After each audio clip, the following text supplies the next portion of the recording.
How much of Phoenix Clippers did you stay up for, if any? A little bit, but it was getting interesting. And I was so tired. It was 10:20, and I'm like, I'm going to bed. It was start of the fourth quarter. It was running late. Yeah, I had opted not to do the starting five last night, and I give myself about an hour for that. So sometimes I will do the starting five while watching the end of a game, right, and then go to bed at 11, and I can sleep till 5. But if I'm decided I'm too tired to do the starting five, I got to go to bed by 10 so I can get my 6 hours and get up 4-ish. I'm trying to get 6. 6 and a nap's perfect. If you can pull the nap off. Yeah, it's funny. I'm not an everyday napper, but especially now, I mean, I'm not doing anything. It's weird to be done at 10 o'clock. It's nice. That's weird.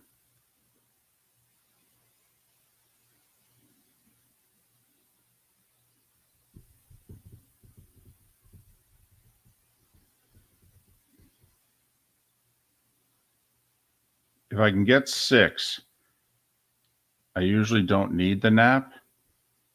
I may, however, just doze. Well, that's what I'm saying. Like, I don't need to go to bed and get an hour or whatever. Like, if I'm on the couch and watching something and I can just get 20, 30 minutes, I'm perfect. Yeah. Like, I got 20 minutes yesterday during I did RBC, which was nice. Well, would you just take it, just one Cantlay shot? I think I missed a hole.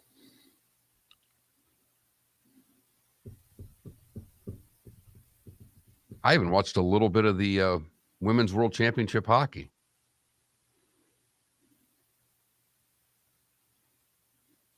So Saturday night was a big night at my daughter's house because my soon-to-be son-in-law is a Sacramento Kings fan. Right. So needless to say, he was cuckoo for Cocoa Puffs Saturday night, and she was like your wife. What was on her agenda Saturday night? Women's gymnastics. There you go.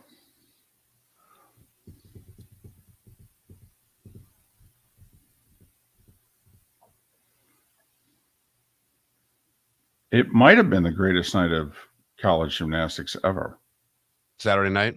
It might have been, from reading about it. Apparently the Gators, who have won multiple national championships in their history, scored the best overall team score on 3 of the 4 apparatus and still finished second. That's how good Oklahoma was.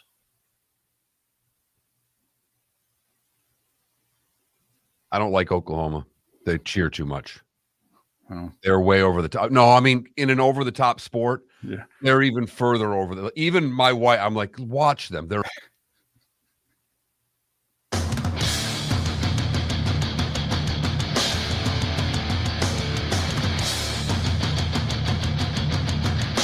You are listening to Miller and Moulton, exclusively on the Florida Sports Network. And now, here's Mark Miller and David Moulton.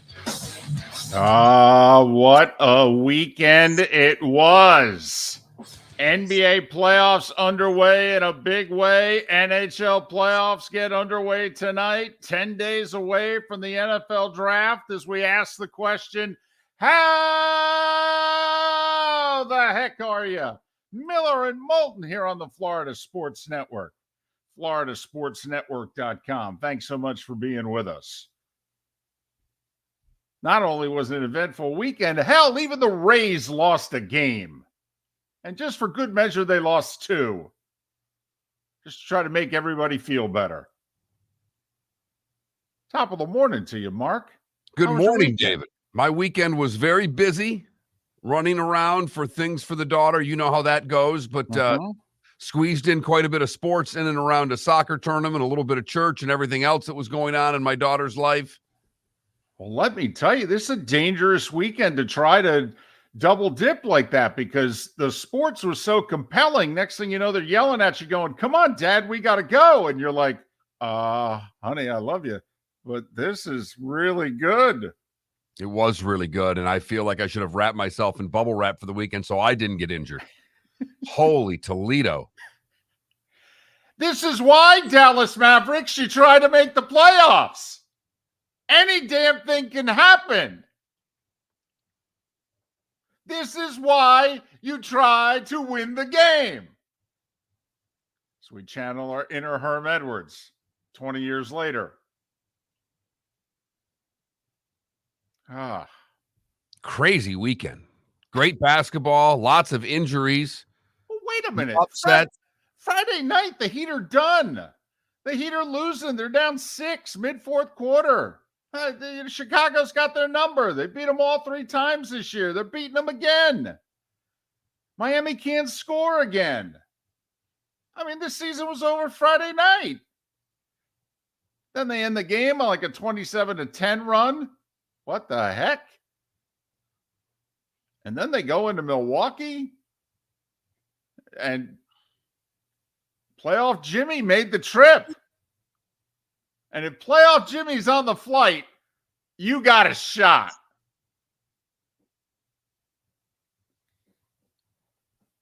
Now you've got more than a shot. Stole the game. Giannis is banged up. I know you lost to Tyler Hero, but holy cow. I'll tell you what, you'd make that trade, though. I mean, if you could guarantee that Giannis is going to miss as much time as the Tyler Hero, you'd make that trade. I'll tell you what. I'm sorry. I love Jimmy Butler. He doesn't fit this generation. His game doesn't fit where the NBA is at today. He's a 2-point guy in a 3-point league. Okay. He's a blankety blank. All right. He's not interested in making friends and kumbaya. Okay. Only wants to win and has no use for anybody who doesn't think like him. Just got to get him through the regular season. I know. Just got to get him through the regular season without killing all of his teammates, because when the playoffs come around, everybody goes into, they're running all the ads right now for playoff mode. Jimmy lives in playoff mode. I love him. I absolutely love him. I know there's a lot of teams that can't handle Jimmy Butler. My feeling is that you got to get rid of most of the guys on the team. I'm sorry.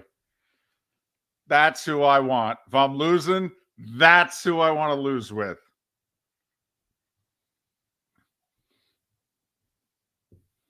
My guess is, by the way, Felipe's back wearing Heat stuff.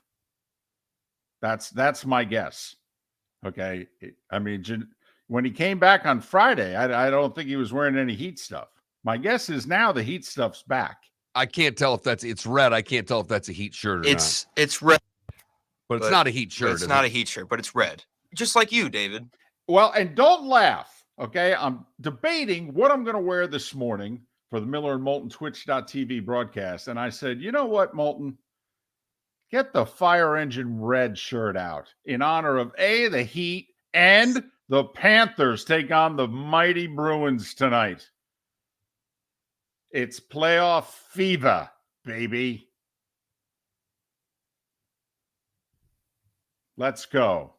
Let's do this. And you're dressing accordingly. I love it. Yeah, I'm doing my part. I mean, I was never a whiteout guy. I got to admit, hey, we're having a whiteout. Oh, for goodness sakes, a whiteout. That's original. Okay, no offense. Penn State started it. Everybody else, just stop. Okay? Stop. Did Penn State start it or did the Winnipeg Jets start it? Well, but do we give credit north of the border? Because I do. Well, because you're one of 17 people who was aware of that. In this country, how many people were familiar with the fact that the Winnipeg Jets in the 80s, unable to get by the Edmonton Oilers, started the whiteout? I don't care about the other 16. I care about one. You. There's only one person I cared about when I said that. The historian of this show is one David Moulton. It's true. Because when you said Penn State started it, I just kind of wanted to raise my hand and go, are you sure? South of the border, Penn State started it. But you're right. In North America, the Winnipeg Jets started it. But the reason nobody would know that is they got knocked out in the first round of the playoffs every year because they couldn't beat the mighty Edmonton Oilers. And in the 80s, not many teams could. And Winnipeg got to play them in the first round damn near every year. And they lost to them every year. Some epic losses, too. Like Red Sox to Yankees, Bruins to Canadians. I mean, some epic 7-game defeats. I mean, the franchise moved away. They got one back, and they still hate Edmonton that much. That's how much they despise losing those series. Holding a grudge. Best teams in franchise history couldn't get out of the first round because they had to go through a dynasty. But you're right. That's true. Timu Solani and the boys. That's where it's a Dale Howardchuk and the boys. There you go. That's Dale where Howardchuk. it started. That's what I was thinking. That's where it started. He's not even getting references on Winnipeg radio today, and he's getting them here. I know, and he should. But anyway. So, NBA, how about the road teams going 4-4, huh? How about that? 2 5s, a 7, and an 8. Now, granted, the 7 was the Lakers, but still. How about that? And the closing runs that these teams are making. I mean, the Lakers just dominated Memphis late. After Ja Morant gets hurt. I mean, Mark, did you see what a couple of these injuries, what they happened on? They happened on guys stepping in and taking charges. That means that guys were attempting to play defense. And other guys were hustling for loose balls, diving on the floor. What? In the NBA? Defense and going after loose balls?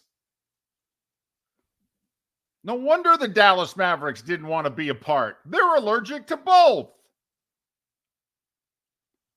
Honestly, at this rate, I would love for the Heat to go on a run. Would love for somebody to get out of the play-in and go on a run. By the way, Adam Silver, he really stepped up over the weekend. Did you see the penalty he leveled on the Dallas Mavericks? Crushing. I have no idea how they'll recover. When you fine a billionaire $750,000, they're probably going to have to cut their G League team. My guess is about half a dozen people lose their jobs in the front office. How in the world are they going to survive this? And they literally said in the press release, they cut at the integrity of our league. Well, obviously it means a lot to you. No draft picks, not even $1 million fine. Right. They mocked the integrity of the league. What are we going to fine them? And we let them. I don't know. I mean, did you watch? What's that TV show he's on again? Have you watched it lately? What's the biggest investment that he just flushed down the drain recently? Pick that number. Tell you what, watch the next episode, and the next time he raises his hand and says, I'll buy 20% or 7 or whatever it is, that's what we'll fine him. Okay. We'll make sure he can't invest in something he really wants to invest in next time. We will hit him hard. It's the NBA tank. Feel better? It is fitting that, he's the owner of the Mavericks and his show is called Shark Tank since, they now are Dallas NBA tank. But I digress. Enough on them. How about the Heat, baby? How about the Knicks? How about the Lakers? And how about the Sacramento Kings? Anybody watch a primetime basketball game on Saturday night? I know many of you have sworn off this league. If you haven't watched a game in a while and you decided Saturday night to watch the NBA, you're out of the side of your mouth this morning at work going, I got to admit,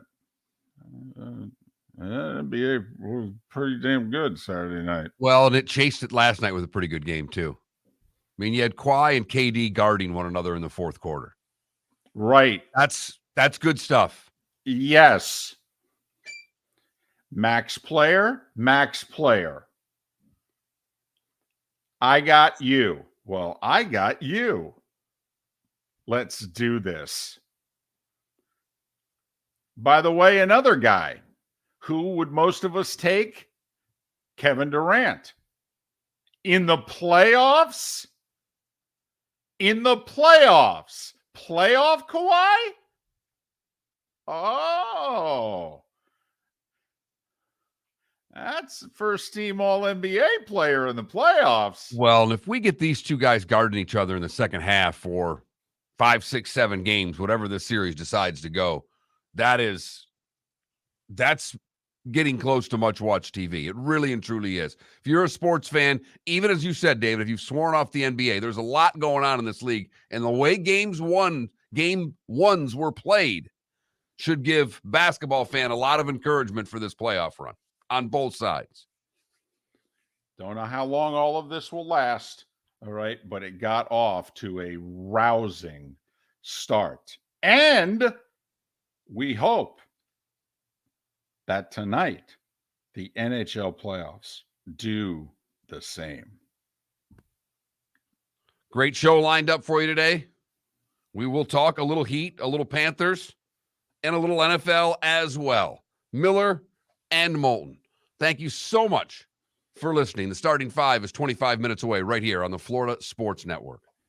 Mark Miller for SWFL Golf Carts or online, flgolfcarts.com. If you're looking for a golf cart, an e-bike, or an e-motorcycle, go visit Alex and the gang at SWFL Golf Carts. flgolfcarts.com online. Check out their whole inventory. If you're looking for a custom cart, they can take care of you. 2-seater, 4-seater, 6-seater, they've got you covered. E-bikes, nobody better for value and service. E-motorcycles, check them out. Again, flgolfcarts.com. flgolfcarts.com. David Moulton for Napa Auto Parts, and Napa Filters. Insist on Napa Filters for your vehicles, or if you're a do-it-yourselfer, only buy Napa Filters. Napa has a filter for almost anything on earth that moves, whether it's motorcycles, foreign and domestic cars, vans, SUVs, earth-moving equipment. You get the idea. Napa Auto Parts, Napa Filters. Insist on them for your vehicles, or if you're do-it-yourselfer, only buy Napa Filters. Yeah, hi. Excuse me. Hey, the line starts back here. Ma'am, if your party's not here, you're going to have to go around again. If you had the opportunity to avoid all this, wouldn't you? Salt Live is the official transportation provider of the Miller and Moulton Morning Show, making your trip to and from the airport seamless and stress-free. Salt Live is supported with the help of local partners like the Bayfront Inn.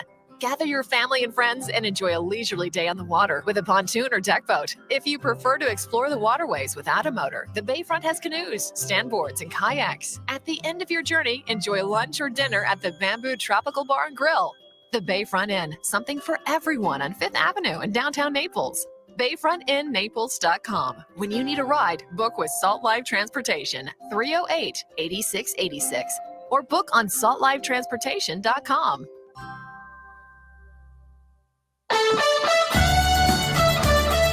You are listening to Miller and Moulton on the Florida Sports Network.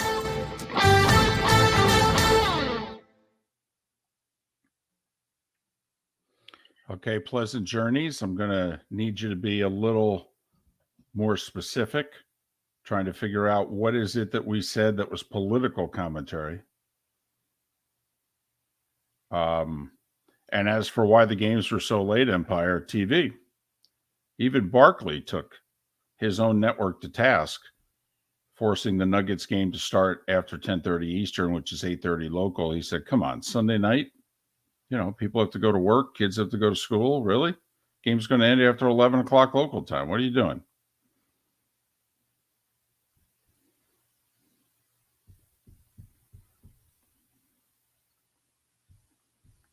RCB, I will say, if you had watched, there were a few games. I mean, Clippers, Suns, Knicks, Cavs, Warriors, Kings. If you had watched any of those three games, you would have went, I'll be damned.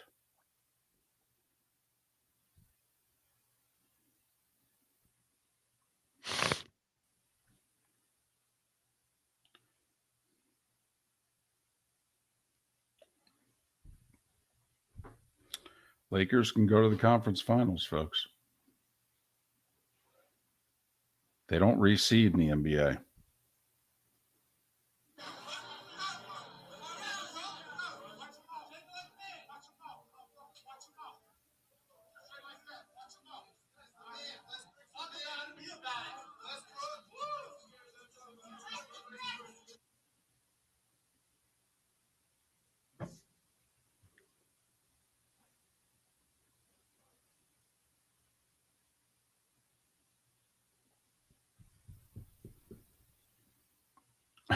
Johnny Mac, you're taking a lightning storm in Florida as a sign about the lightning. Hey, whatever works.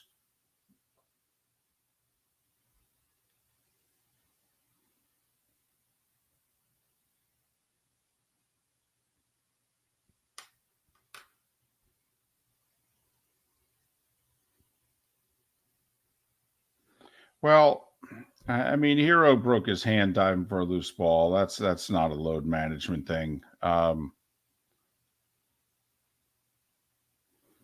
John Moran hurt his hand. Once again, that's not a load management thing. That's fallen to the floor a certain way.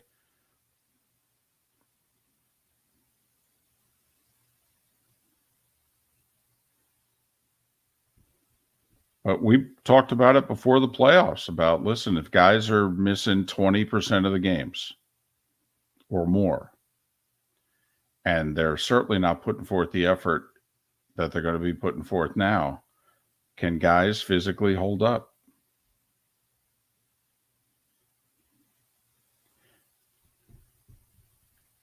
To me, what was interesting, if you're into box scores, is how few minutes, how NBA coaches were really monitoring their guys' minutes. I mean, you didn't see hardly anybody play 38 plus minutes. I mean, I don't think anybody on the Knicks played more than like 33, 34 minutes. Take a look at, I think LeBron played like 31, 33 minutes. Now, granted, he's 38. I think they should watch his minutes, but He played 34. Okay.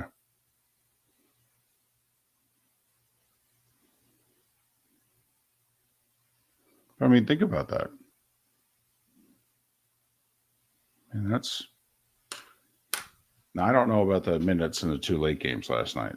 Like, I'm guessing the Clippers don't have the luxury with Paul George out that a couple of their guys are going to have to ride hard. Well, no, they play the whole. I mean, they only play 6 guys on that team. Durant played 44 minutes. Booker played 43 minutes. Yeah, well, right. The Suns don't have any 38 minutes because they've got no bench. Right. Kawhi played 41. Westbrook played 36. Good for him, by the way. Couldn't put the ball in the ocean last night. Still contributed mightily to them winning. Mm-hmm. Huge defensive play.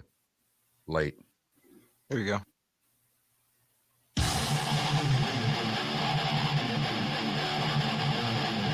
You're listening to Miller and Moulton, exclusively on the Florida Sports Network.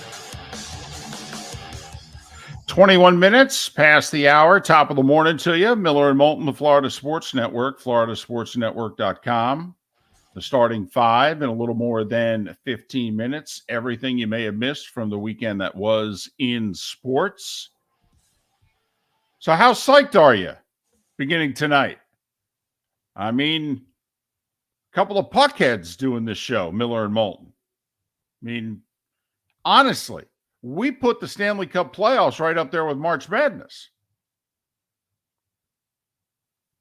Especially the first and second round before they're just a bunch of walking wounded. I mean, they're healthy right now. And, well, they're taking right where the NBA left off because the best player in the league starts his game tonight at 10 o'clock. Well, it's... I know. But that means you're talking 12:30 before that thing's over with. I understand, but listen, I think what most hockey fans are saying to Connor McDavid and the Oilers is, hey, get to the conference finals, go on a run again, and then we'll start watching your games. But in the beginning, you're going to play Los Angeles and you're going to play Vegas. Or, we'll see you when we see you. Get to the conference finals, play at Colorado, play at Dallas. Start your games around 9:30 Eastern. And okay, all right. We'll check you out for a couple periods before we go to bed.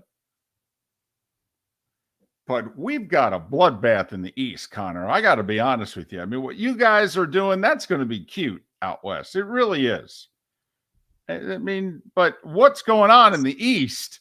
I mean, it's like the heavyweight division in the 70s. I mean, that's what we got going on in the Eastern Conference in the NHL. I mean, Tampa Bay, Toronto, Rangers, Devils. Oh, yeah, and the Boston Bruins are the greatest regular season team in the history of the league. And yet they're playing a team that they lost to twice during the regular season and only beat twice. Of all the matchups, this is the one that maybe provides the most intrigue. Got an untested playoff goalie for the Bruins, who's been phenomenal this year, obviously. You don't win 65 games and have a goals against of like 1.8 if you're not terrific. And then you got the Panthers who, their starting goalie hasn't played in 3 weeks. Have no idea if he's going to play tonight. They may be going with a guy who was at the AHL at the beginning of the season. But he's been incredible down the stretch. And we've got stories like this all throughout the history of the league where guys pop up out of nowhere, propel their teams on deep runs. So that gets going tonight. 4 NHL games. And round 1, which is, to me, the best part of the hockey playoffs. Everybody is as healthy as they get, and this should be just an absolute war between these teams, particularly the 2 series David talked about. The second round's my favorite for this reason. It's too early for me to start thinking about Lord Stanley. Once you win a round, I think as a fan, you start going, we won one more round. It's just down to 4. You're absolutely right. We can win this.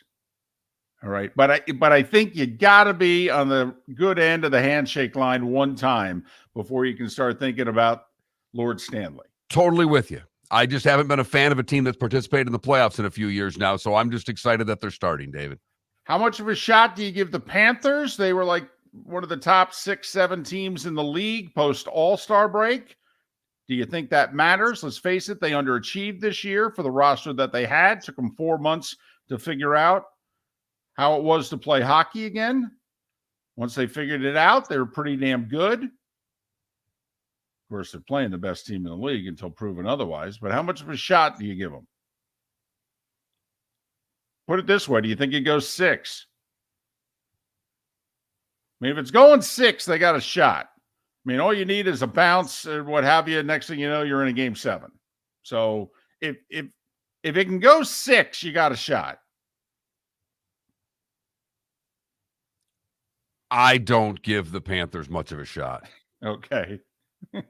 I really don't. All right.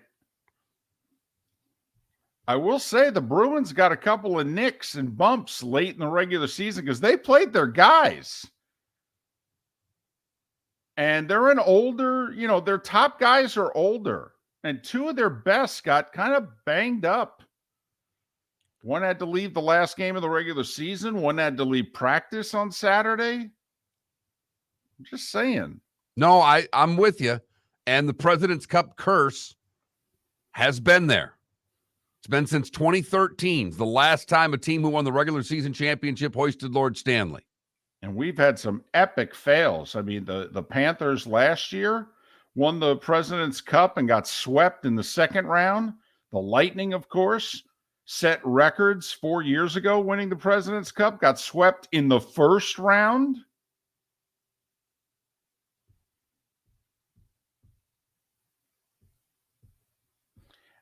My belief, Mark, hockey and basketball, road teams have a better shot of winning early in the series.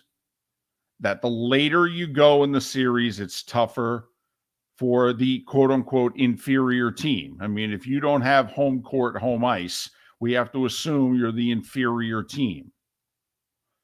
I think the longer a series goes, the tougher it is for the underdog to win road games. If you're going to get your road wins, your best shot is right out of the chute. That's always been my feeling.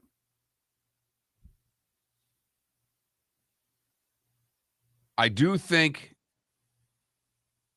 with Marchand and Bergeron both a little banged up for Boston, I want to see how physical Florida can be in this series. First round's always incredibly physical. I think Florida can lean on some teams if they really want to. Boston's tough to lean on, but I think Florida's going to have to try to really take the game to them physically. What do you do, by the way, if you're Paul Maurice? Do you go back to Bob? And Bob, by the way, is Sergei Bobrovsky, who's been the best goalie in the league in the regular season twice. And he was the goalie for Columbus 4 years ago when they swept the heavily favored President's Trophy winning Tampa Bay Lightning. But for the most part, Bob has not been great in the playoffs throughout his career. Hasn't played in 3 weeks. Or do you go with Alex Lyon, who basically got you here? I might go with the kid, knowing I can go back to Bob. Tougher to go the other way. I agree. In the room, even.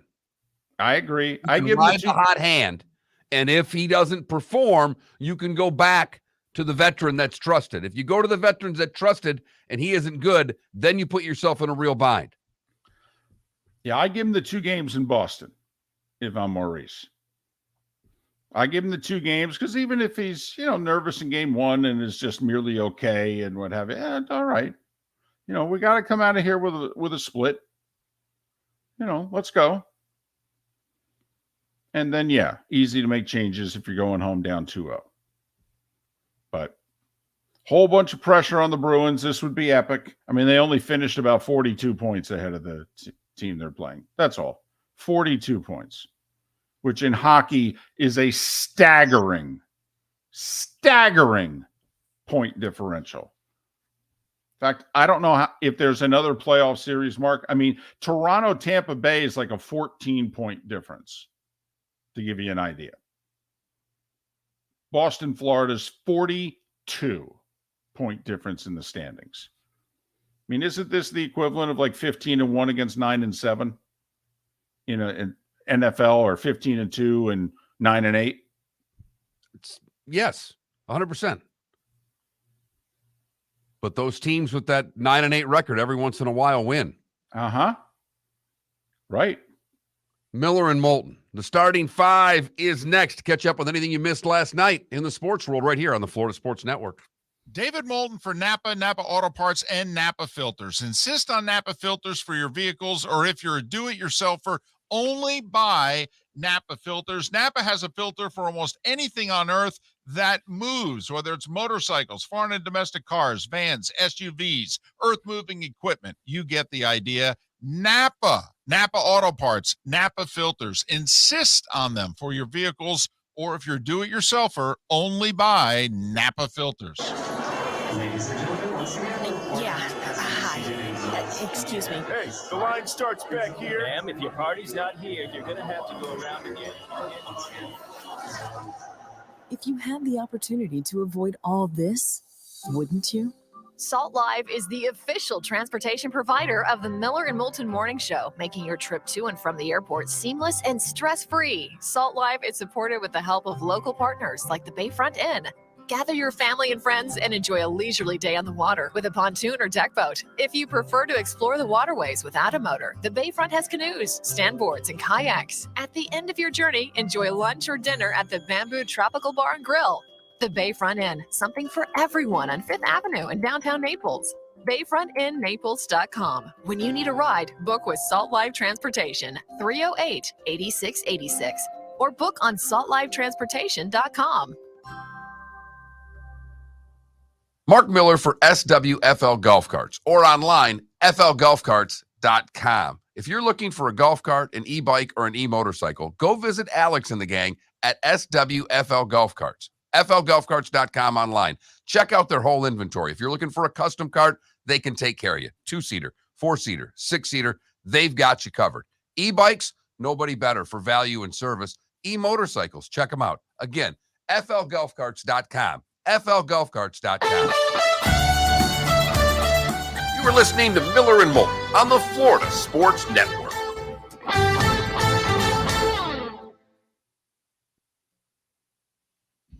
So this Paradise Coast Sports Complex that we had the tournament at this weekend is quite a complex, David. Down in the perfumed air down there in Naples. Okay. Field turf, the whole place. Soccer fields, a stadium, a workout place. It was pretty impressive.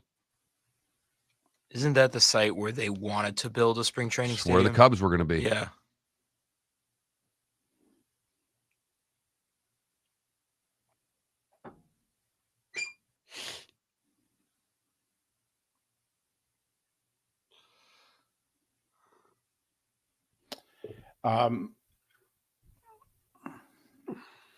Jay Gunn, I have to admit, I'm surprised that you feel that way because the USFL has better quarterbacks.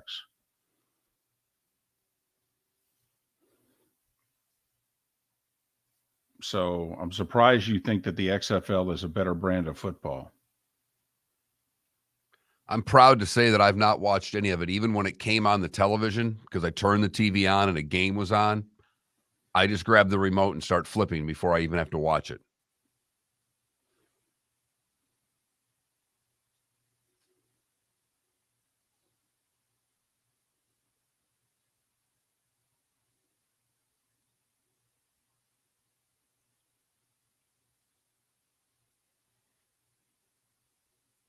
Yeah, Jay Gunn, I think you're falling victim to marketing, to be frank. Since the USFL had the first dibs on players, it's tough to argue how you think the XFL has better players than the USFL. Because they signed all those players to 2-year contracts. The USFL did.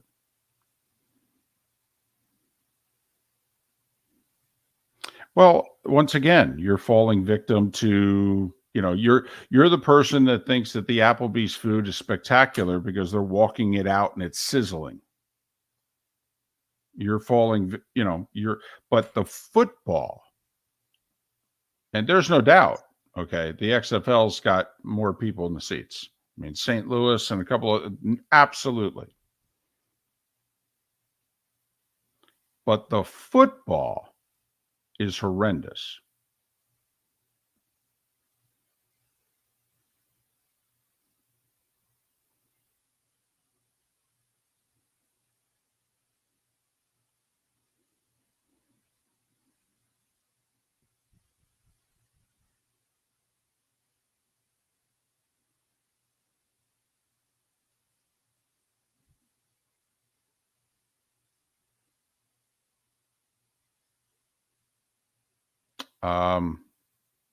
What's going on? What do you mean? Well, you're locked up. Yeah, so are you. I can hear you, though.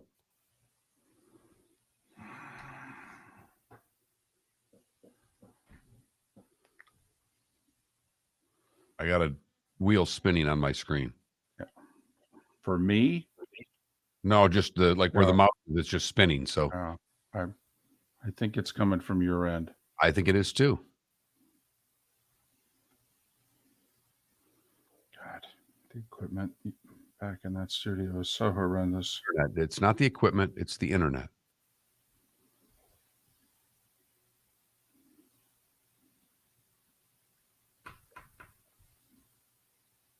And there we are. I wasn't even doing anything on the internet either.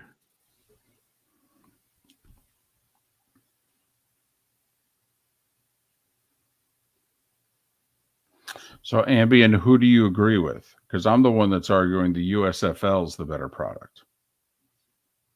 He agrees with him. He says the XFL is better. Okay.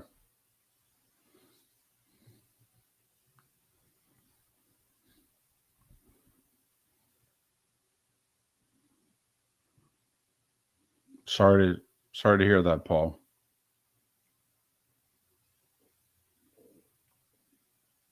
Hope you had fun, though. Where was it? Naples? Oh, yeah. Pickleball Nationals in Naples.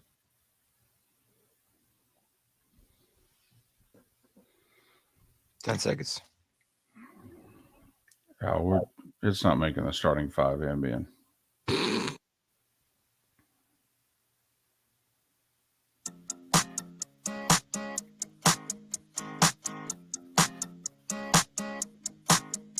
You're listening to Miller and Moulton, exclusively on the Florida Sports Network. 22 minutes before the hour, Miller and Moulton, the Florida Sports Network, floridasportsnetwork.com. Thanks so much for being with us. David Sampson, Pat Kerwin. We'll look ahead to the Lightning and Leafs. That's all coming up on the show tomorrow. Meanwhile, we'll talk Heat, Panthers, and look ahead to the NFL draft in 10 days, coming up in our 7 and 8 o'clock hours. Right now, it is time for The Starting Five. 5 stories you need to know. It's the Starting Five on Miller and Moulton. Here's number 1. How about the Heat? Giannis hurts his back. Unfortunately, Tyler Hero dives for a loose ball in the second quarter and breaks his right hand, and he's right-handed. That's seemingly problematic. But by then, the Heat were already up double figures. Jimmy Butler took it from there, 35 points, 11 assists. The Heat shot 60% from inside and outside the arc. 60%. If they shot 52%, they would have lost. Miami 130, Milwaukee 117. Game 2 is Wednesday. Clearly, the Heat are going to be without Hero, probably for the series. Spo would only go so far as to say game 2. Yeah, he broke his hand. Right. And the hand that he shoots with. Right. Mm-hmm. I don't know. I think he's out for the series, but what do we know? Then again, with the way the Heat shot the ball at times this year, hell, a guy with a broken hand might be able to still be part of the rotation. That's where you throw in a rim shot, right? But Lakers outscored the Grizzlies by 22 in the second half, and because of it, they beat them by 16, 128-112. Hachimura with 29 to lead them off the bench. Ja Morant injured his right hand. He says he likely won't play in game 2 on Wednesday for Memphis, who's already down 1-0 and came into the series banged up along the front line. Throw in the Clippers going into Phoenix and beating the Suns. First time they lost a game with Kevin Durant in the lineup. Kawhi with 38, KD with 27. Paul George reportedly likely out for the whole series for the Clippers, but they won game 1, 115-110. Game 2, quick turnaround, Tuesday night. So 3 road teams victorious yesterday. And then there was Denver whooping up on Minnesota 109-80. Jamal Murray hadn't played in the playoffs since the bubble. He had 24 to lead Denver, who outscored the T-Wolves by 18 in a decisive third quarter. Game 2 is Wednesday for the series that nobody cares about. Tonight, by the way, Brooklyn's at the Sixers. Philly won game 1 by 20. They're a 10-point favorite. Golden State, Sacramento.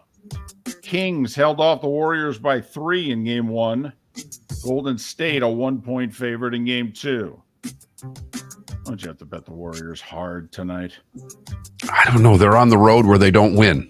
I know, but do you really think Sacramento's going to go up 2 spit? I mean, they had 2 wide open threes at the end of that game. 1 down 1, 1 down 3. I don't know. I'm betting the Warriors tonight. NHL playoffs get underway tonight. We'll go to Boston at 7:30, where the Panthers will take their crack at the best regular season team in the history of the league. The 65-win, 135-point Bruins, who finished 43 points ahead of the Panthers. 43 points. Teams split their 4 regular season games for whatever that's worth. Still don't know who's going to be in net for the Panthers, Alex Lyon or Bobrovsky. Bruins with the President's Trophy curse. Last 9 President's Trophy winners, that's the best team in the regular season, have not won Lord Stanley's Cup. Last one to do so, the Blackhawks 10 years ago. By the way, did you see Taze scored a goal in his finale? All right, that was cool. Islanders and Carolina. Hurricanes finished 20 points ahead of the Islanders. This is a 2-7 matchup. Matthew Barzal expected to return for the Islanders. He's missed their last 23 games. Dallas and Minnesota. How about this? It's the Stars playing the former North Stars. Dallas finished 5 points ahead of the Wild. Second ever meeting in the playoffs between these two franchises. They split their 4 regular season games. And the Kings and the Edmonton Oilers. They played a 7-game first-round series last year. Drew Doughty did not play for the Kings in that series last year, but Edmonton's a better team themselves this year than they were last year. Edmonton 1-7 a year ago. The Oilers finished the regular season going 14-0-1. Here's the matchup within the matchup. Kings are the worst penalty-killing team in the playoffs. The Oilers are the best power play team in the playoffs. That would seem to be a decided edge. Just saying. Tampa Bay, Toronto, game 1 is tomorrow night. Tomorrow night, north of the border. Major League Baseball, the Rays, after losing Friday and Saturday, won yesterday 8-1. Shane McClanahan's 4-0. Heck, he's in line to start the All-Star game. I gave up 1 earned run in 6 innings. Rays scored 3 in the first, 4 in the 5th. Road trip continues. They're at Cincinnati tonight. Rays Where are you going to go? Rays are 14-2. They have a 4-game lead over both the Jays and the Yankees. Yankees got a 109-pitch complete game shutout from Garrett Cole yesterday. A 2-hitter, 10 strikeouts. 2-0 Yankees. The game took 2:07. A Yankee game took 2:07. Cole was dealing. 2 hits and a walk, both singles. By the way, that's your all-star starter right now. Ooh, look at you. He has been terrific. Boston got a 2-run homer from Justin Turner. They beat the Angels 2-1. By the way, time of that game, hour 57. Red Sox swept the Angels. They're 8-8. They're a 500 last place team in the AL East. That's how tough it is in the AL East. We're 500. What place you in? 5th. Baltimore's in 4th. They're 9-7. They doubled up the White Sox 8-4. They came back from a 4-0 deficit. White Sox off to another good start. They're 6-10. Marlins saw their 4-game winning streak snapped. Zach Gallen outpitched Sandy Alcantara, 5-0 Arizona, 4-run 6 the difference. Marlins are 8-8 on the season. Phillies, after losing 13-0 Saturday, scored 9 in the first and beat the Reds 14-3. Phillies 6-10 on the season. Reds are 6-9. Those two split the 4-game series. Braves swept the Royals 5-4. Atlanta's 12-4, best record in the National League. Mets trying to keep pace. They swept the A's 4-3-10. Alonso hit his 8th homer in the 9th to tie it. Mets are 10-6, 2 games back. And one of the oldest teams in the league, Mark, their injury list is already huge. Staggering. Already huge. And Scherzer may join it. They had to push his start back 3 days. They'll see if he can go Wednesday because of a back injury. Mets better bank as many early wins as possible. Just making the playoffs could be a challenge. Washington with 2 in the 7th, 2 in the 8th, beat Cleveland 7-6. Guardians 1 game back of the Twins in the Central. Cubs took 2 or 3 from the Dodgers. They beat them 3-2. Patrick Wisdom, Cody Bellinger homered in the 6th. That was the difference. Cubs off to an 8-6 start. Did you see what the home plate umpire did to Bellinger Friday night? I did. Listen, we love the pace of play rules, but timing, perception, big picture. Like when Andrew McCutchen went back to Pittsburgh, first home game, got a 1.5 minute long standing ovation. His opponents didn't step on the mound with the ball. The catcher walked around, pretended he had to, fix his shin guard. They gave McCutchen his moment. Cody Bellinger returns to L.A. He's a pretty good player for the Dodgers. Helped them win a World Series. So they're giving him a really nice ovation. Home plate umpire interrupts it and calls strike one because he wasn't in the batter's box in time. Come on, dude. Cardinals 5-4 over the Pirates. They split a 4-game series. Milwaukee 1-0 over San Diego, and Seattle by the same score over Colorado. Texas beat Houston 9-1. Marcus Semien with a slam. Astros are 7-9. Golf, Matthew Fitzpatrick birdied the 3rd playoff hole to beat Jordan Spieth and win the RBC Heritage. Next to a major, he said this tournament meant more to him than any other because apparently spent a lot of time there as a kid, grew up on the course. That was vacation land for he and the family. Right. So it meant a lot to him. Should have not won it because Spieth had 2 very makeable putts in each of the first 2 playoff holes and missed both of them. And apparently you were cheering. I was rooting for Fitzpatrick. I did not realize this before the show. You told me that Jordan Spieth is on the same list for you as Justin Thomas. Pretty much. Why? He's annoying. He does color commentary throughout his round. How could you find that annoying? I find it annoying. He doesn't shut up the whole time he plays. I know he doesn't. Good television, but it's annoying. By the way, I mentioned this only because Spencer Levin won on the Korn Ferry Tour. He was a Monday qualifier, and he won the tournament. For those that follow golf, that's a cool thing. Grace Kim, by the way, won the 3-way playoff on the LPGA Tour to win the Latte Cup in Hawaii. LPGA getting ready for a major this week. Used to be the Dinah Shore. Now it's the Chevron Championship, and they moved it from California to the Woodlands in Texas. NASCAR, Kyle Larson passed Joey Logano late to win at Martinsville. Chase Briscoe led the most laps, finished 5th. Chase Elliott returned and finished 10th. Ross Chastain led 31 laps but finished 13th. As for the overall points lead, Christopher Bell leads Chastain by 5 points in the standings. And finally, did you see Ohio State offensive coordinator Brian Hartline hospitalized? He crashed his ATV yesterday morning. Non-life-threatening injuries. They think he may even go home as soon as today. Women's World Hockey Championship. U.S. beat Canada 6-3 with a 4-goal third period. First time we'd beaten Canada in either the Olympics or the Worlds in 5 years. At least, in the money game. Forget the round robin stuff. We're talking about for gold medals. U.S.'s first gold medal in a major competition in 4 years. And over the weekend, Oklahoma went back-to-back in women's gymnastics. Trinity Thomas did perform for the Gators. Her final performance in college, she scored a perfect 10, the 28th time she had done that, which tied the all-time record. Oklahoma went back-to-back. Florida, with their highest point total in school history on 3 of the 4 events. And remember, this is a school that's won multiple national championships, and yet Oklahoma beat them by 0.15. There are some in the sport that say it was the greatest night of gymnastics in the history of college gymnastics.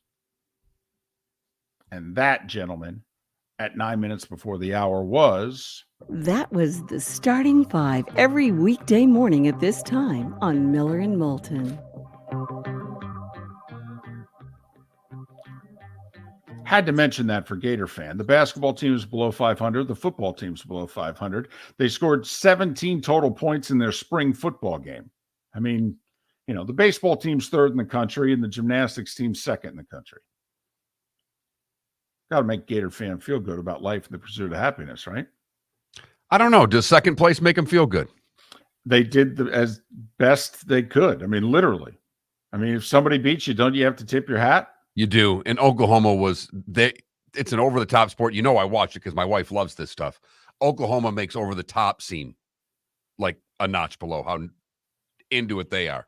Wow. Yeah, they're just like Jordan Spieth on the golf course. Is this what you're saying? A little bit. A little bit.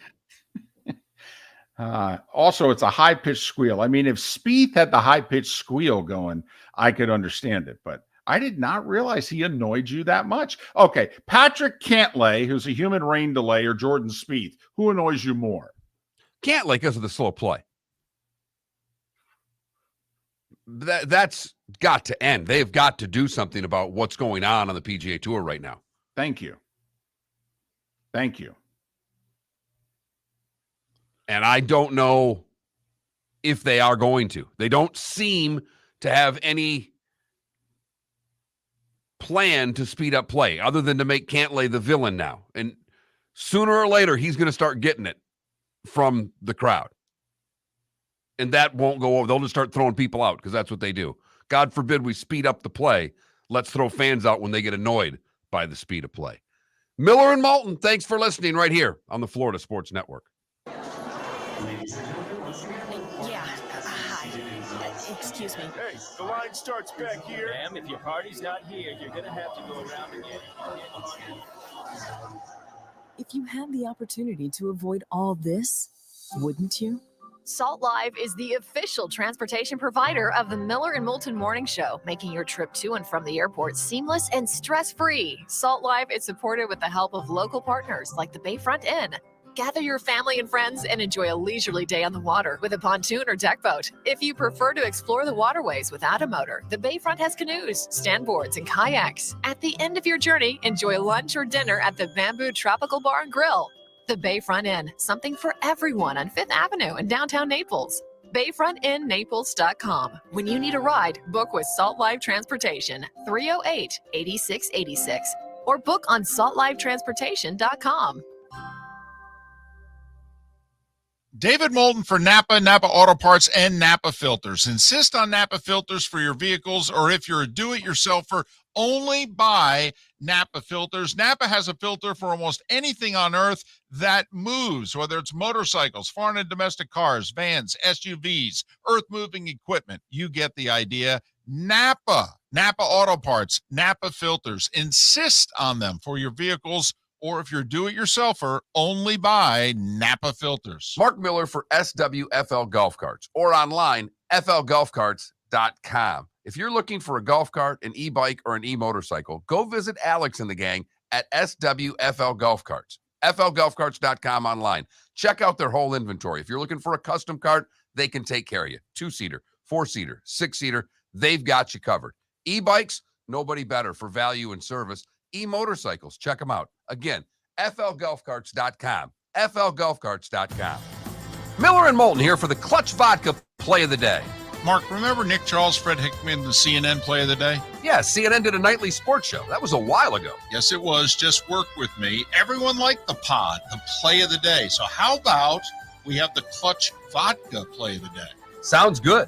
Fun. Smooth. Like Clutch Vodka. Listen weekday mornings for the Clutch Vodka Play of the Day. That's Clutch with a K. Located on the East Trail, locally owned Naples Tiki Bar and Grill is an outdoor eatery next to the Hitching Post Shopping Center. Island-inspired food with a true tiki theme. The best place in Naples to enjoy the beautiful weather in Southwest Florida. The Naples Tiki Bar and Grill offers a great menu for dine-in or takeout. Enjoy our famous pulled pork, huge burgers, and tiki bar cocktails. Don't miss happy hour every day from 3 to 6, and live music 7 days a week. See you soon at the Naples Tiki Bar and Grill, 11498 Tamiami Trail East. You were listening to Miller and Moulton on the Florida Sports Network.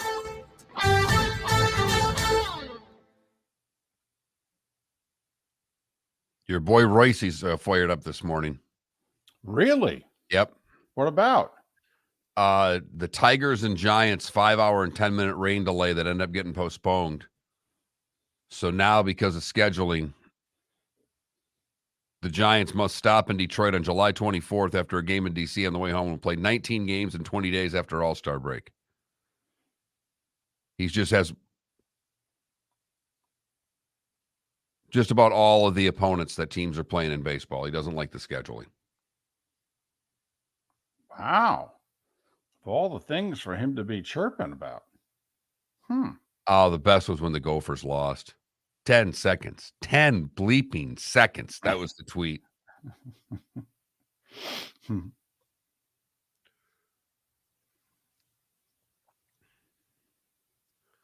It is interesting, Johnny Mac, with all of with now how they, stand over the ball to read the greens. Now we got caddies doing it, and it is something.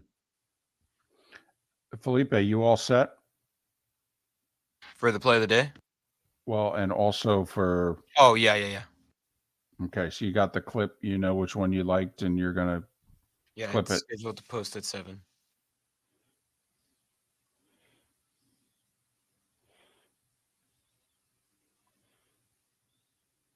Do you like what we're doing here? Yeah. Okay. Good talk.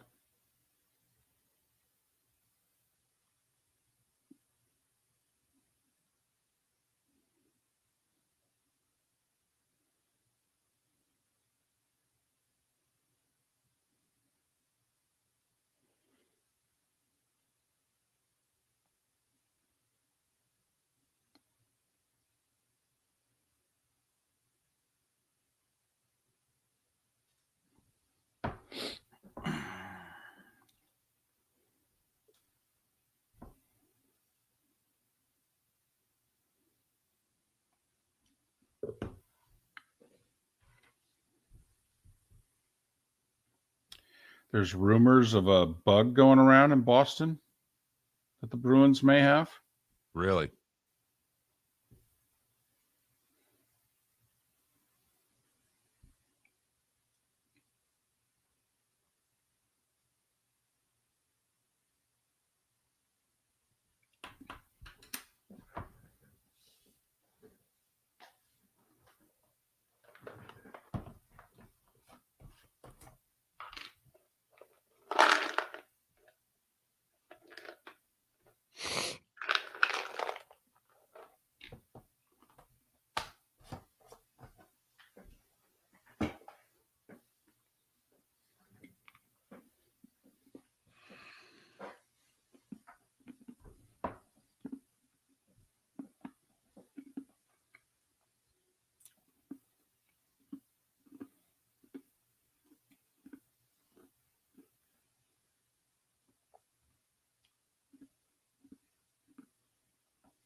Ten seconds.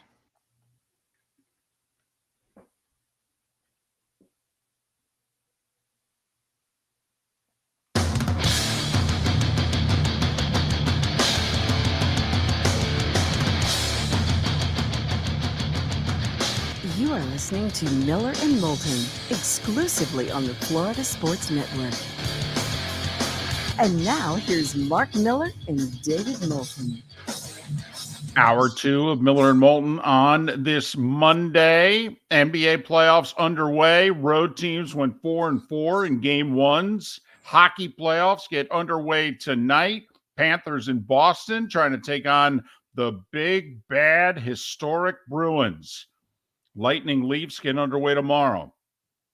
We're 10 days away from the NFL draft. We'll start talking to some of the beat writers of some of the more interesting teams in this draft. And of course, we'll talk Bucks, Dolphins, and Jags as well. And we'll have guests over the course of the next 10 days, besides our weekly chats with Pat Kerwin coming up. But Mark, if it's okay, I want to venture to something that we touched upon last segment. And I want to put you on the spot. You're a big golf fan. You hate slow play. You play golf regularly. And hate slow play. propose a change or two. No, seriously. How are you going to make play faster? Because what they just do now is they look at where you are on the course in relationship to the group in front of you. Well, I think the biggest problem, David, is that they will put a group on the clock as opposed to singling out. They don't like to single out individual players. The first thing I would be doing is singling out individual players.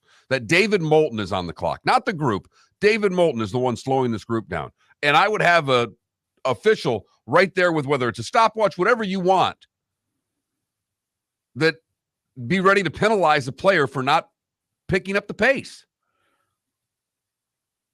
When's the last time you were at a college football game in particular, but they also do it in the NFL, in which they have those down markers with the clock?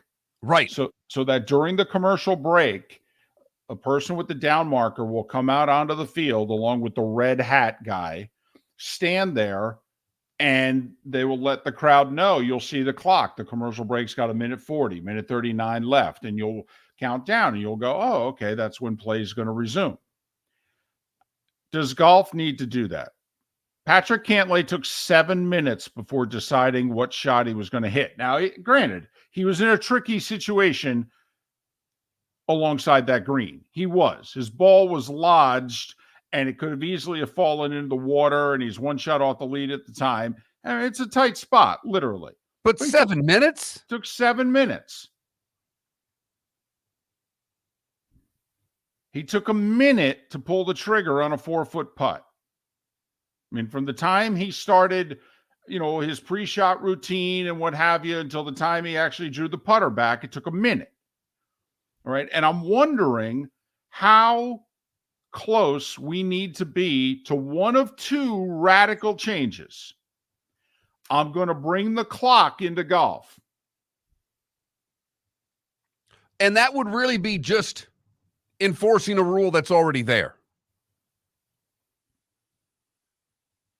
I mean, Lee Trevino famously said once upon a time in which you have to concentrate 45 seconds at a time for 70 shots. That's how I look at a round of golf. Why can't you have a lot of fun in between? That, to me, is how I play golf. Now, most people can't play golf like Lee Trevino. Not only are they not as good, they just don't have the same attitude and what have you. Do you want to put a time? Because what often happens, Mark, is Jordan Spieth takes however much time he takes, and then he hits. And now it's Cantlay's turn. And at that moment, that's when Cantlay and his caddy start figuring out what they're going to do. They've been standing around with their thumb up there, watching Spieth and everybody else. And now for the first time, when it's their turn, do they begin to go, what do you want to do here? It's really no different than playing behind the group, that one guy hits a shot and then drives 8 feet to the other guy in the cart for him to get out of the cart and do the setup routine. They're not ready to play. They're simply not ready to play.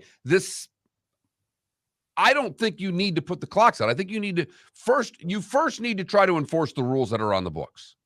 And they're not doing that. So you sound a lot like the commissioner of baseball. Okay, because when Rob Manfred took over 8 years ago, that's what Rob was talking about. The rules are already in place. All right, the umpire needs to enforce the batter being in the box, the pitcher determining pace and what have you. And obviously he decided about 4 or 5 years into the job, well, this ain't working. And I think part of the problem is that I don't think the players respect any of the rules officials out there. If you remember, before Sergio left and went to Live Golf, just basically had an FU match with a rules official. Can't wait to leave this blankety blank tour. You guys are the worst. And Sergio is someone who does not play fast, by the way. Correct.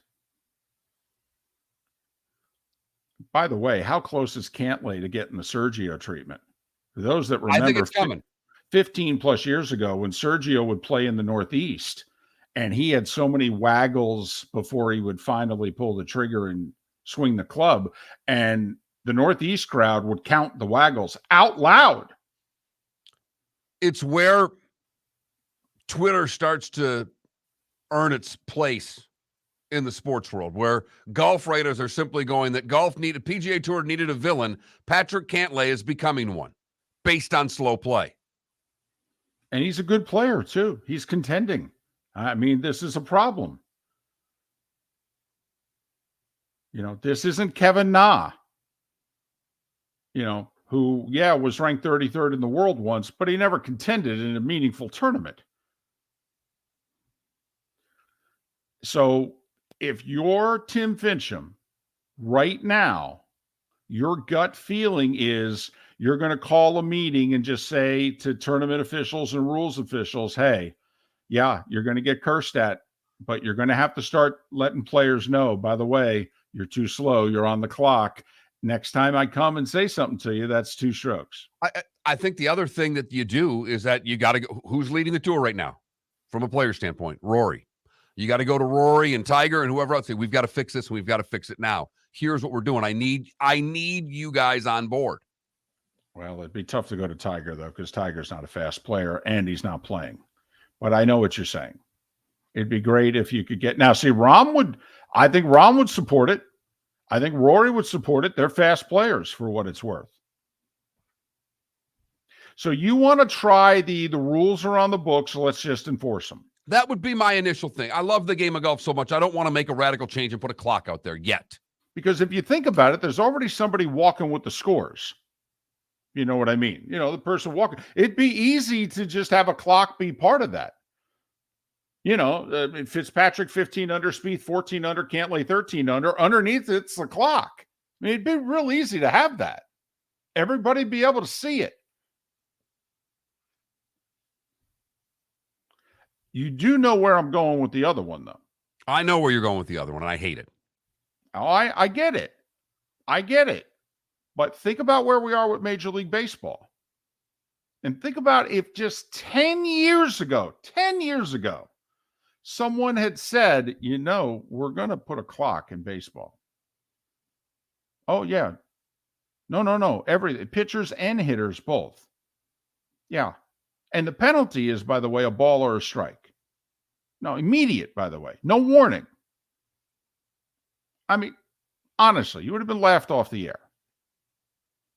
Even though some of us were pounding the table for it, saying they've been doing it in independent league baseball since the 80s and 90s. But that's okay. You would have been laughed off the air. And now, the commissioner did it in the minors for 3 years. It worked. And 3 weeks in, people are raving about it. And you may be onto something with how they did it in baseball to do the same thing in golf. And I know it sounds ridiculous, but they've got the Korn Ferry Tour out there. It's their AAA. Start speeding that tour up. Put your clock on that tour. Start seeing what you can do to reduce times there. And I know that is not the answer you want, but that's what baseball did. They went to the minors and worked on their system, worked out the kinks so that when they put it at the major league level, they knew what they were doing. I like it. I do, because let's face it, all top-level golfers get their cues off of the PGA Tour, so the Korn Ferry guys are slow too. I mean, don't kid yourself. Think about who they've been watching. Well, and that's how they've been trained. Right. I mean, the training of these players is to go through the same shot routine every single time. Because you do know my radical solution. If you don't think the clock is radical enough, we need to speed things up. Well, put them in carts. Why have them take 5 minutes to walk the 300 yards to their shot? Let's go. Let's move this along. You want to take an extra 30 seconds for tootsing around as to what club you're going to hit and what have you? Well, okay, we got it now because I just saved you 5 minutes. Listen, I mean, these threesomes are taking 5 hours. That's for the heritage. We're not even talking about a major. Mark, they are unable to complete rounds on Thursdays and Fridays. Every Thursday and Friday is getting suspended due to darkness because they can't play the rounds. And that's if there's no weather. The rounds are too slow. They can't get all the golfers finished. That's how big of a problem it is. And don't say reduce the fields and what have you. No, speed them up. It's not that hard. Golf's not meant to take that long. It's just not.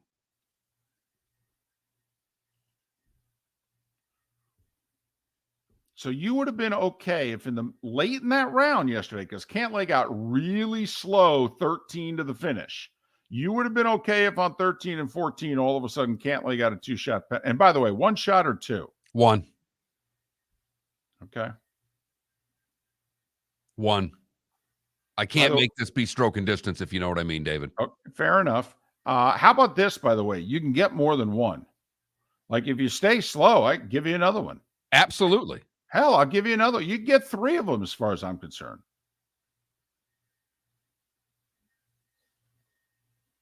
I mean, veteran pitchers are being forced to change how they pitch. You've heard many of them in baseball, if you're following it, saying, I'm not used to this pace. This is a problem. It's taken me, I haven't adjusted yet. I wasn't in the minors the last 3 years. Some players would really struggle with this. I don't know what to tell you. It's taking too long. They didn't get the Heritage over with until after 7 o'clock. I mean, they had playoffs. That thing went till after 7 o'clock. It's supposed to be up the air at 6. Right. Right. And the 3 guys in the playoff, by the way, played 3 holes in about a half hour. When they're taking carts to the tees every time, too. Imagine that. Huh? See how fast you can play? Miller and Moulton. Just more reasons for David to like golf carts. Blinged out, pink ones. Right here on the Florida Sports Network. David Moulton for Napa, Napa Auto Parts, and Napa Filters. Insist on Napa filters for your vehicles, or if you're a do-it-yourselfer, only buy Napa filters. Napa has a filter for almost anything on earth that moves, whether it's motorcycles, foreign and domestic cars, vans, SUVs, earth-moving equipment. You get the idea. Napa Auto Parts, Napa filters. Insist on them for your vehicles, or if you're do-it-yourselfer, only buy Napa filters. Located on the East Trail, locally owned Naples Tiki Bar and Grill is an outdoor eatery next to the Hitching Post Shopping Center. Island-inspired food with a true tiki theme. The best place in Naples to enjoy the beautiful weather in Southwest Florida. The Naples Tiki Bar and Grill offers a great menu for dine-in or takeout. Enjoy our famous pulled pork, huge burgers, and tiki bar cocktails. Don't miss happy hour every day from 3 to 6 and live music 7 days a week. See you soon at the Naples Tiki Bar and Grill, 11498 Tamiami Trail East. Miller and Moulton here for the Clutch Vodka Play of the Day. Mark, remember Nick Charles, Fred Hickman, the CNN Play of the Day? Yeah, CNN did a nightly sports show. That was a while ago. Yes, it was. Just work with me. Everyone liked the pod, the Play of the Day. So how about we have the Clutch Vodka Play of the Day? Sounds good. Fun. Smooth. Like Clutch Vodka. Listen weekday mornings for the Clutch Vodka Play of the Day. That's Clutch with a K. Mark Miller for SWFL Golf Carts, or online, flgolfcarts.com. If you're looking for a golf cart, an e-bike, or an e-motorcycle, go visit Alex and the gang at SWFL Golf Carts. flgolfcarts.com online. Check out their whole inventory. If you're looking for a custom cart, they can take care of you. 2-seater, 4-seater, 6-seater, they've got you covered. E-bikes, nobody better for value and service. E-motorcycles, check them out. Again, flgolfcarts.com. flgolfcarts.com. You are listening to Miller and Moulton on the Florida Sports Network.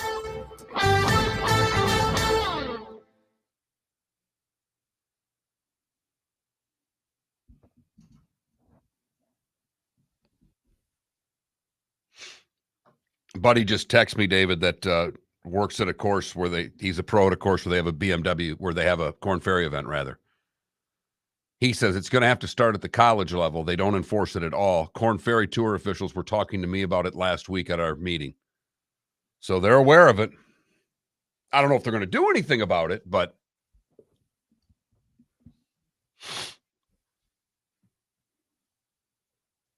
Ambien, I'm having terrible allergies in Jacksonville. And I remember the adjustment I had to make when I moved from the upper Midwest to Fort Myers, and it took a little while. I've had a harder time, believe it or not, in Jacksonville than I had. Probably getting some serious pollen there. Whoo-wee. I remember when I lived in Atlanta, I didn't the pollen would land on like it would build up on the cars. Like, what's this yellow crap on my cars? And they're like, it's pollen. I'm like, what? Excuse me? Yep. Do you know I've already had to pay for my car to be washed once, and I'm about to pay for it to be washed a second time? You know how many times I paid to have my car washed in 23 years in Fort Myers? Like 4.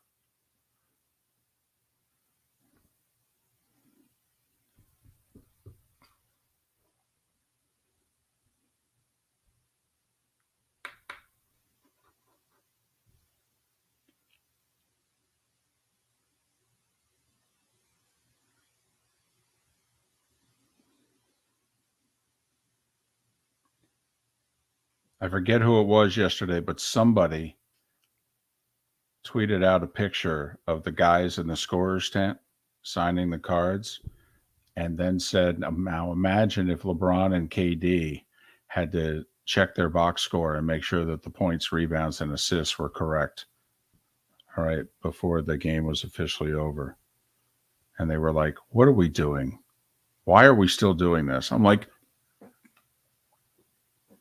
thank you.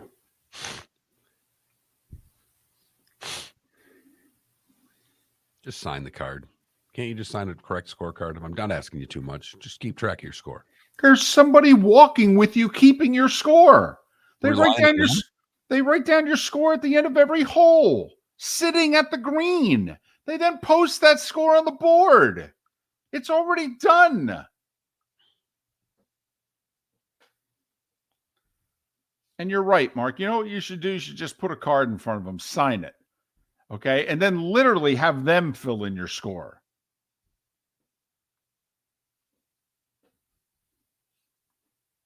Never mind, you have to sign your card in the designated signing area.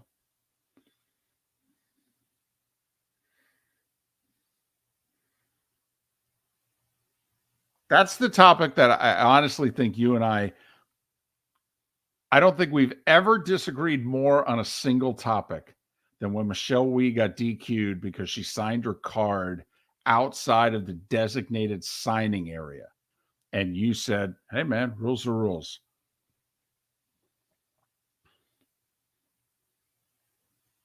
Well, particularly when they all know what they are, too. They do the same thing every week. It's a great question, Ambient Heat. I never thought it would be Colorado, though.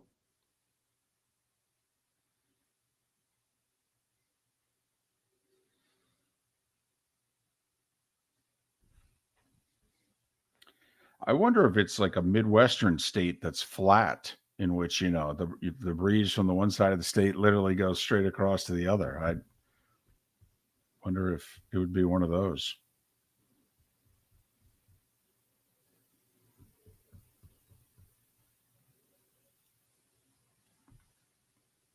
Thank you, DC. I agree. It should be. You sit down at the scorer's table, they hand you your scorecard. It's already been filled in. You check it. Pennsylvania, according to what I just pulled up, is the worst state for allergies. Huh. Is there a notary in the tent? That's funny. 10 seconds.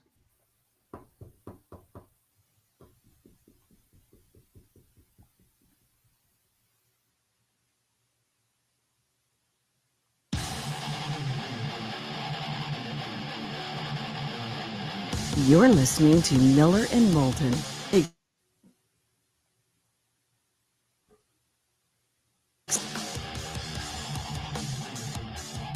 21 minutes past the hour. Miller and Moulton, the Florida Sports Network, floridasportsnetwork.com. Thanks so much for being with us. We'll talk Heat in a little less than 20 minutes. A rousing road win yesterday, game 1 in Milwaukee against the top-seeded Bucks, and Giannis is hurt. But so's Tyler Hero. Likely out for the rest of the series with a broken right hand. But we'll talk more Heat in a little more than 15 minutes' time. Hey, what was that? Was that text or tweet that we got? By the way, text line 21,000. If you've never texted us before, 21,000. came from a golf pro friend of mine. Said it's going to have to start at the college level. They don't enforce it at all. Corn Ferry Tour officials are also worried about it. He happens to work at a course where they have a Corn Ferry event. They've already been talking about pace of play heading up to their event this summer. All right. Hey, I'm all for it.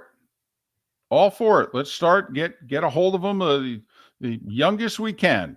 Come on, golf's got a problem. Participation, slow sports in this country not working. Come on now. Let's speed it up. Let's go.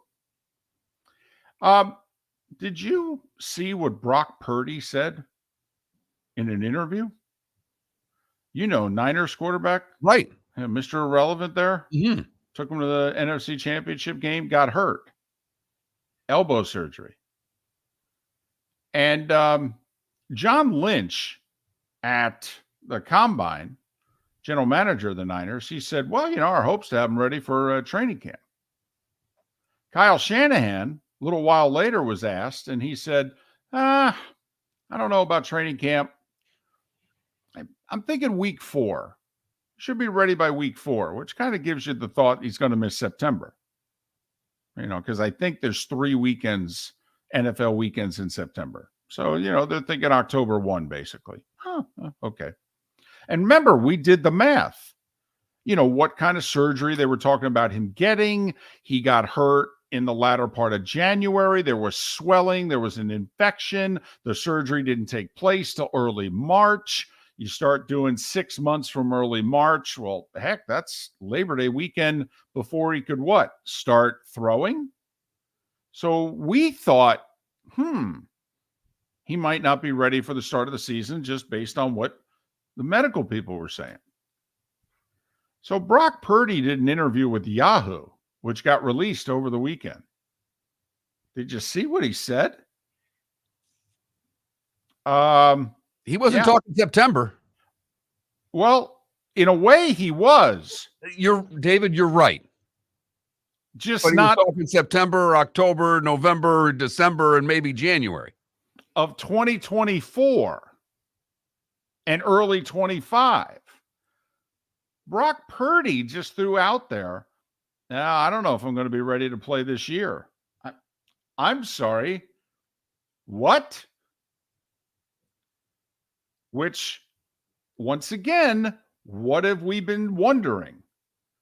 Why did they sign Sam Darnold?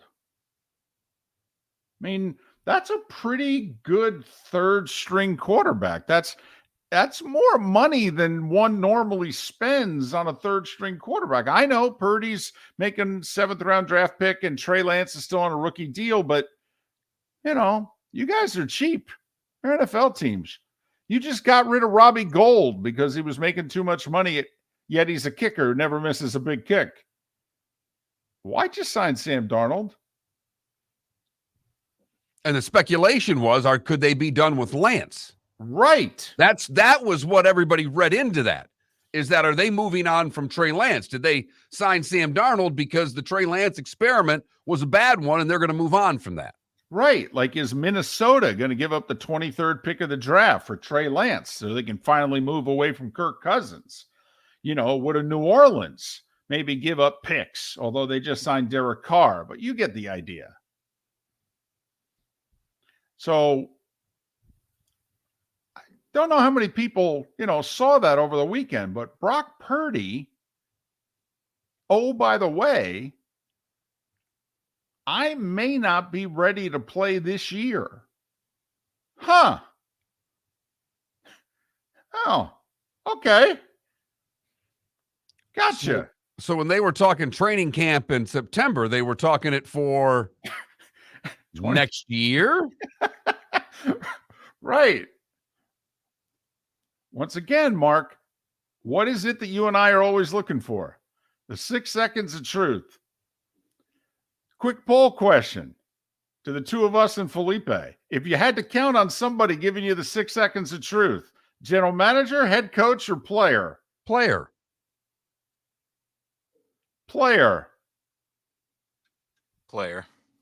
Time now for our Clutch Vodka play of the day. Felipe, what do you have for us? First couple games of the NBA playoffs. Russell Westbrook Not a great shooting performance, but great on the defensive end. I will tell you, Devin Booker down 3, 111-108. Suns have a chance to tie the game. Booker drives in, has Westbrook draped on him.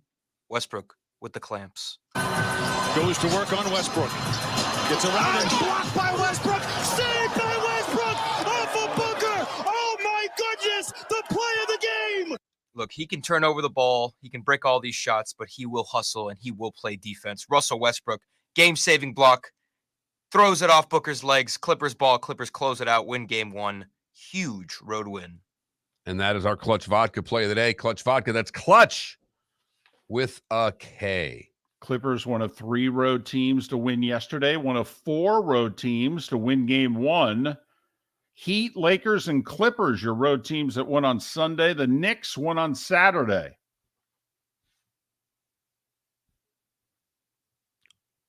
Knicks looked good. I don't know if the NBA could ask for better results. The problem is all these injuries. They've got to be freaking out a little bit with the start of the playoffs with big players. You know, with Giannis going down, that's not good. With Ja going down, that's not good. But they got great games. They just got some big players banged up. Ja's injury looks a little worse. Giannis got cleared yesterday. He might come back soon, but Ja did not sound confident in his press game post press. No, in fact, he all but declared himself out for game 2, which is Wednesday night of Lakers-Memphis. Milwaukee-Miami's game 2 is also Wednesday. Tyler Hero broken right hand diving for a loose ball second quarter. Spo will only commit to him being out for game 2. Yeah, I don't know. Yeah, it's in a cast. That would seem to be problematic. He made a 3-pointer with 2 broken fingers. Right. Yeah. He was wincing on the sideline. They passed it to him in the corner. He shot a 3 and he made it. But then a few minutes later, they gave it to him and he airballed the 3. You know, once the pain started to set in. So now listen, I understand, Felipe. You've watched the Heat all year and you know they can't shoot. So, you know, Tyler Hero with a broken hand, he fits right in. But don't bump. That's going to be a tough one for them. Even, you know, obviously it was a tough series. It's a tough series because they got game 1. They stole home court, but they need everybody playing at the highest level if they're going to beat this Bucks team. I don't know how they do it without one of their 3 out. And they need Giannis to stay out. Yeah. Which might not happen. We'll talk Heat coming up in 10 minutes' time. Surya Fernandez has a great Heat blog. Hot Hoops. And the Heat. You know, the Heat. Got it? Hot Hoops. We'll talk a little Heat coming up in 10 minutes' time. Panthers and Bruins. There's rumors. There's a flu bug going around in Boston. Krejci hasn't played in 2 weeks. Bergeron may miss game 1 because of the flu. The rumors are swirling, Mark. It's rumors. Just saying. You know. They're swirling. They're swirling. They still got to contend with the best team that's ever played hockey. And we're not making that up. At least by regular season point totals, no one's ever done a better job than the Boston Bruins. David Dwork, who covers the Panthers, he will join us coming up in 30 minutes' time. And then the NFL drafts in 10 days. We're going to start talking about it in a big way. We'll do so in an hour. We'll look at the Colts who are picking 4th. Maybe. Miller and Moulton, the Florida Sports Network. Miller and Moulton here for the Clutch Vodka Play of the Day.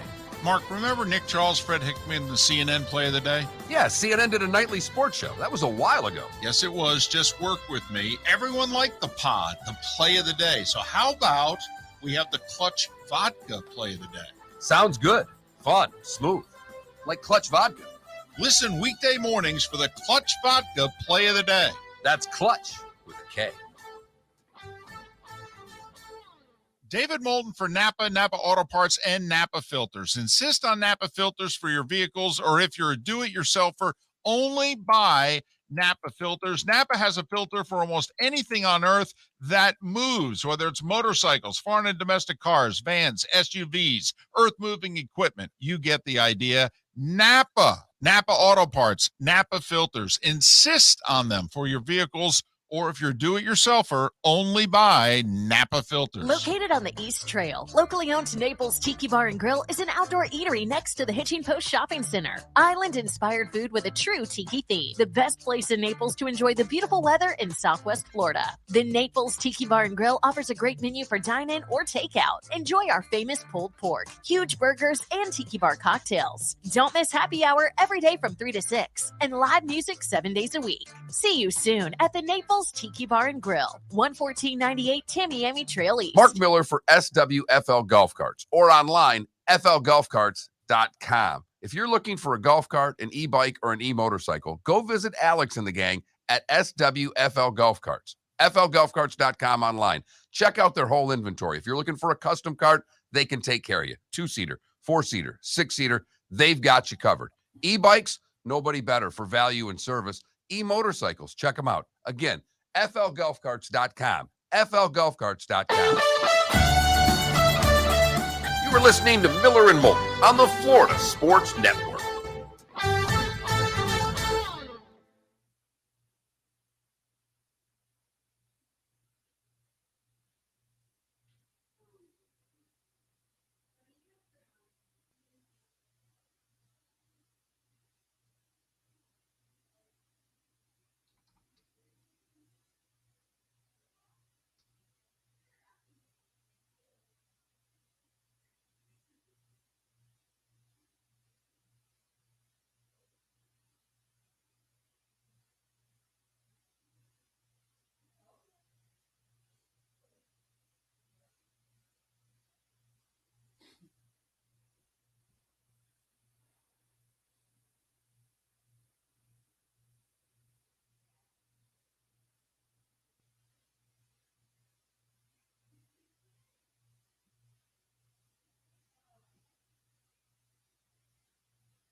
Felipe, Yeah.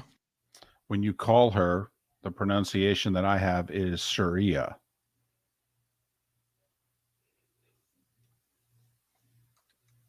Gotcha. If it's wrong, let Mark know and he could type me a note or something. All right. I'll let you know. Thank you.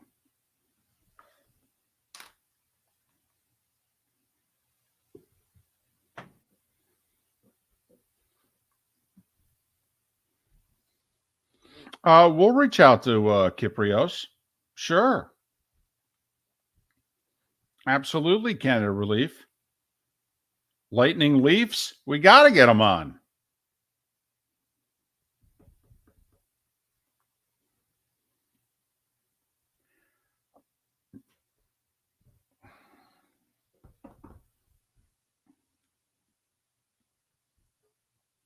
Don't you have to root? I mean, even if you're, if you're neutral, don't you have to root for the Lightning to win game one? Just for the sheer panic that would set in.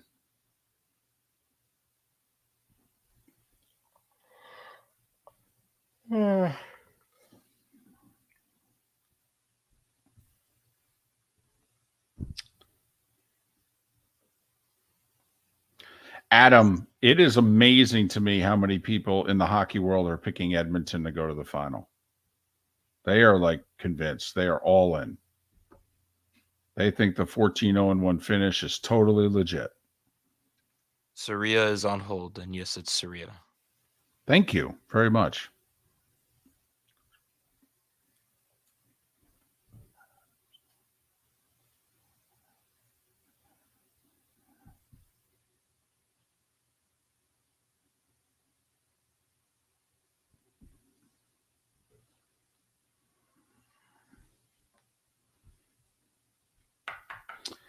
Well, Brian, we're not talking a series loss, but just, for game one. Because think about it, you win game one and lose game two. I mean, you're going to feel the same.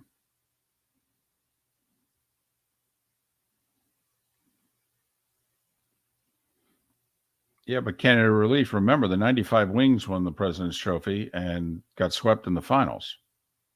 And the Lightning set a record when they did it too. They tied the Wings number and got bounced as well. And didn't the Wings also win the President's Trophy in 96 and got beat in the conference finals by the Avs? So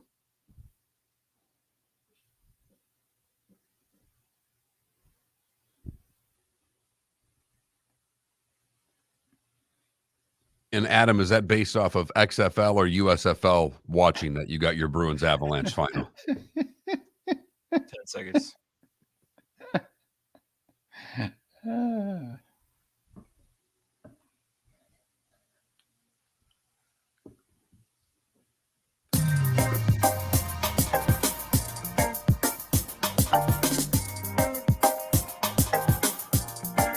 Welcome back to Miller and Moulton, only on the Florida Sports Network.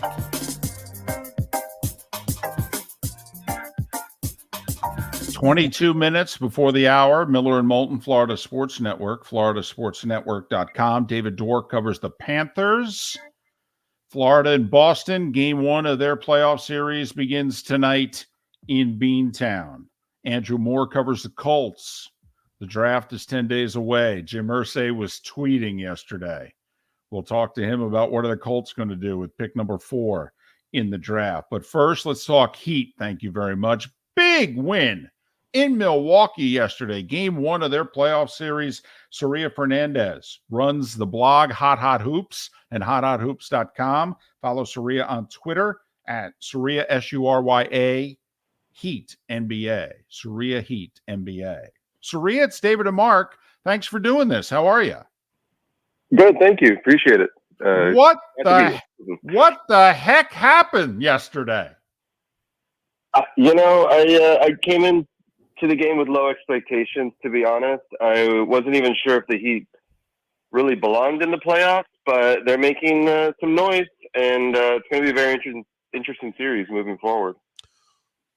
What surprised you the most about their performance? I mean, they shot the ball incredibly well. Jimmy Butler did Jimmy Butler things, but what was the biggest surprise to you about their performance yesterday? I think the Bucks came out a little flat. I think I wouldn't say they underestimated the Heat. They faced off before in the playoffs recently, and both teams have won, beating each other. But I think it was a combination of the Bucks kind of, a little flat, and also the Heat really pushing the pace. Even before the Giannis injury, when they were at full strength, both teams, they were pushing the pace. They were scoring before the Bucks could even set up their defense. I think that was really the pacing of it. I think threw the Bucks off because the Heat are usually such a slow team, and it really helped that the Heat were finally making the 3-pointers. So that when they're hitting their 3-pointers like they were last season, they look like a very different team. Well, it's true. They were one of the best in the league last year, and they went to Game 7 of the conference finals, one of the worst in the league this year, and bottom 5 in scoring. They shot 60% from inside and outside the arc, Surya, in Game 1. Obviously, that's not going to continue. No, and everything is really dependent on Giannis's injury. How long will he be out? Will he be out even for Game 2? That's everything, because the Bucks, if you take a player like him out, not that they become a bad team, but they suddenly become a little less extraordinary. They still have some great players too. Don't get me wrong, like Chris Middleton, Bobby Portis was also giving the Heat headaches last night. And it's a deep team. Jay Crowder is coming off the bench. They have a lot of great players. So it's still an uphill battle, and especially with Tyler Hero out. He's definitely out for the rest of the series. It's going to be tough. It's going to be tough to replicate what they did yesterday, but then again, nobody really had the Heat winning yesterday either. How do they win without Tyler Hero? What's the methodology of trying to take his minutes, move them around, to take out a 1 seed. That's huge because you're already facing like the most formidable defensive team already, and then you take out a 20-point scorer, somebody who's so dynamic that is one of the few Heat players that can kind of create their own shot. Thankfully, the Heat kind of have a little bit of an X factor on their bench in Victor Oladipo. I think he's someone that he's been a bit reckless this season. I don't know that Spoelstra has a huge amount of trust in him, but I think at this point he may not have any choice but to give him heavy minutes.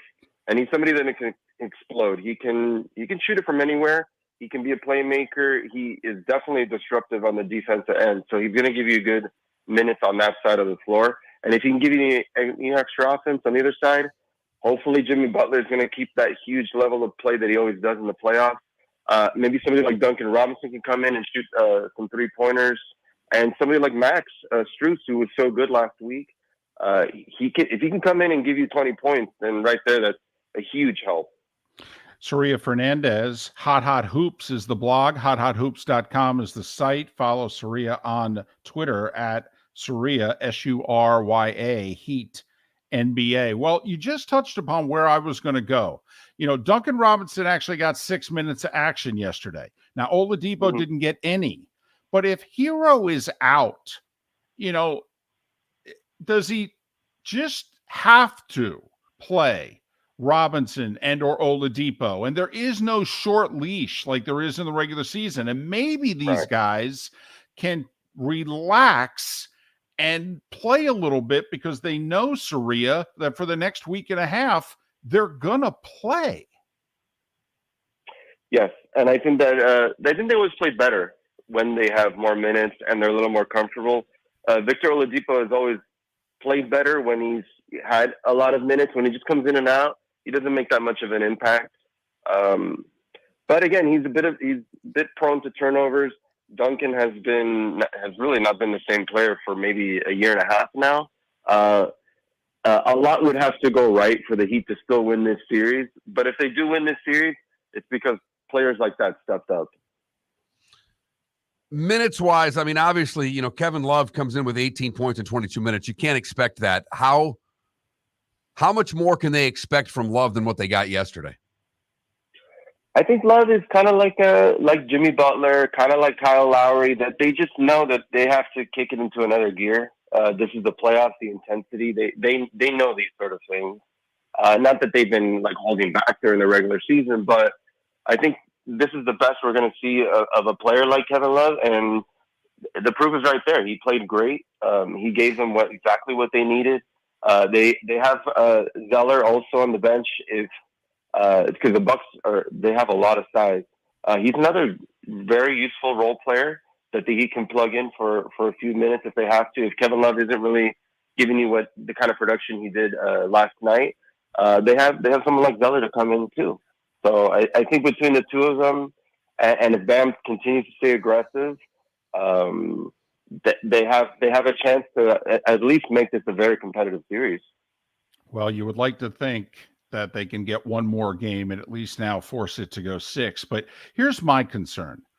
They played with the lead throughout and still gave up 117 points. If they're giving up 115 plus a game, they're not going to be competitive in this series. I mean, we pointed out if the Heat shot 52% yesterday, they would have lost. I mean, aren't you worried defensively? Bam, Kevin Love, they're going to be outnumbered inside against this team. I'm worried about the Heat holding Milwaukee. Can they keep them to under 110? Probably not. And consistently, I don't know. I haven't seen that from the Heat this season as far as, they're just going to outscore their opponent. That's not going to happen because they set a record for points in a playoff game last night, and I wasn't expecting that. Certainly not with this team, not with Tyler out. It's a tough task no matter where you look at it, offensively and defensively. How do they really match up with this Bucks team, especially if Giannis comes back quickly? It's going to be tough. That's why I wasn't really sure if it was advantageous for the Heat to actually make the playoffs. especially when they came out so flat against the Hawks in the play-in. But this is why they go to the playoffs. This is why you play 82 games, right, to get to this level. And really, the record is 0-0 when the playoffs start. So it's up to the Bucks to respond to what the Heat did. They're a great team. I have no doubt they're going to respond. But how will the Heat fight back, especially without Tyler? It's a lot of things are going to have to go right again for them to walk away with 3 more victories. The blog is Hot Hot Hoops. The website is hothothoops.com. Surya Fernandez. Follow him on Twitter, Surya Heat NBA. Surya Heat NBA. Surya, thanks for doing this. Appreciate it. Thank you. Hopefully we can do it again. Well, and if the Heat can elongate this series, so to speak. Put it this way, Mark. Do you think they win another game? No. So you think they had their moment? I do.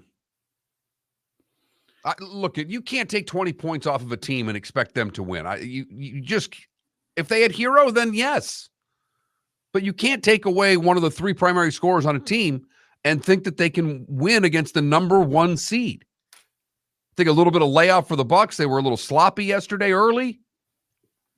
Also, Giannis, before he got hurt, 2 fouls. Drew Holiday, who, by the way, has clearly been their second best player. I mean, people still talk like Chris Middleton's their second best player. Drew Holiday's their second best player. He picked up 2 very early fouls and was on the bench 6 minutes into the game. And that helped Miami also a lot get off to a great start.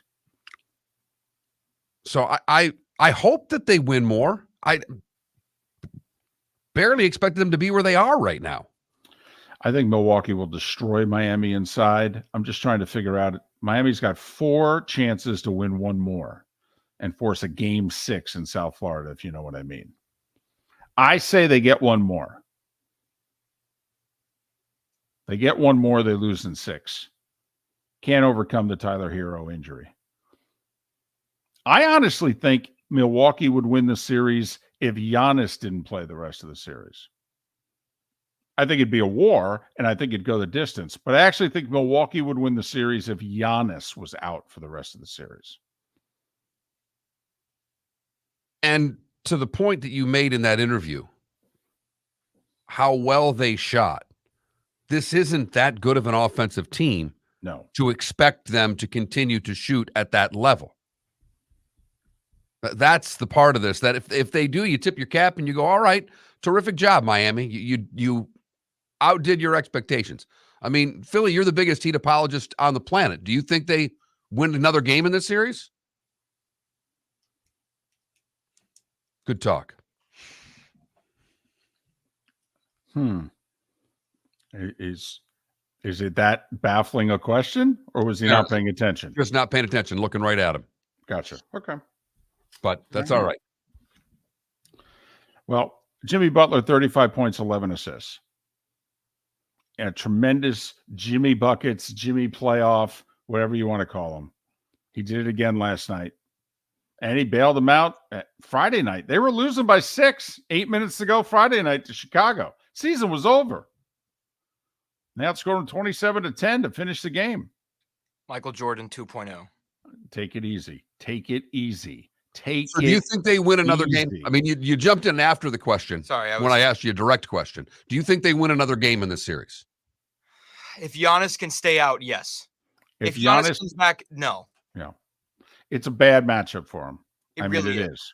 I mean, Milwaukee dominates them inside with size and numbers. Right. Giannis has a lot of size. Yes. I will say this, though, Mark. They shot 60%, which obviously they're not going to do ever again.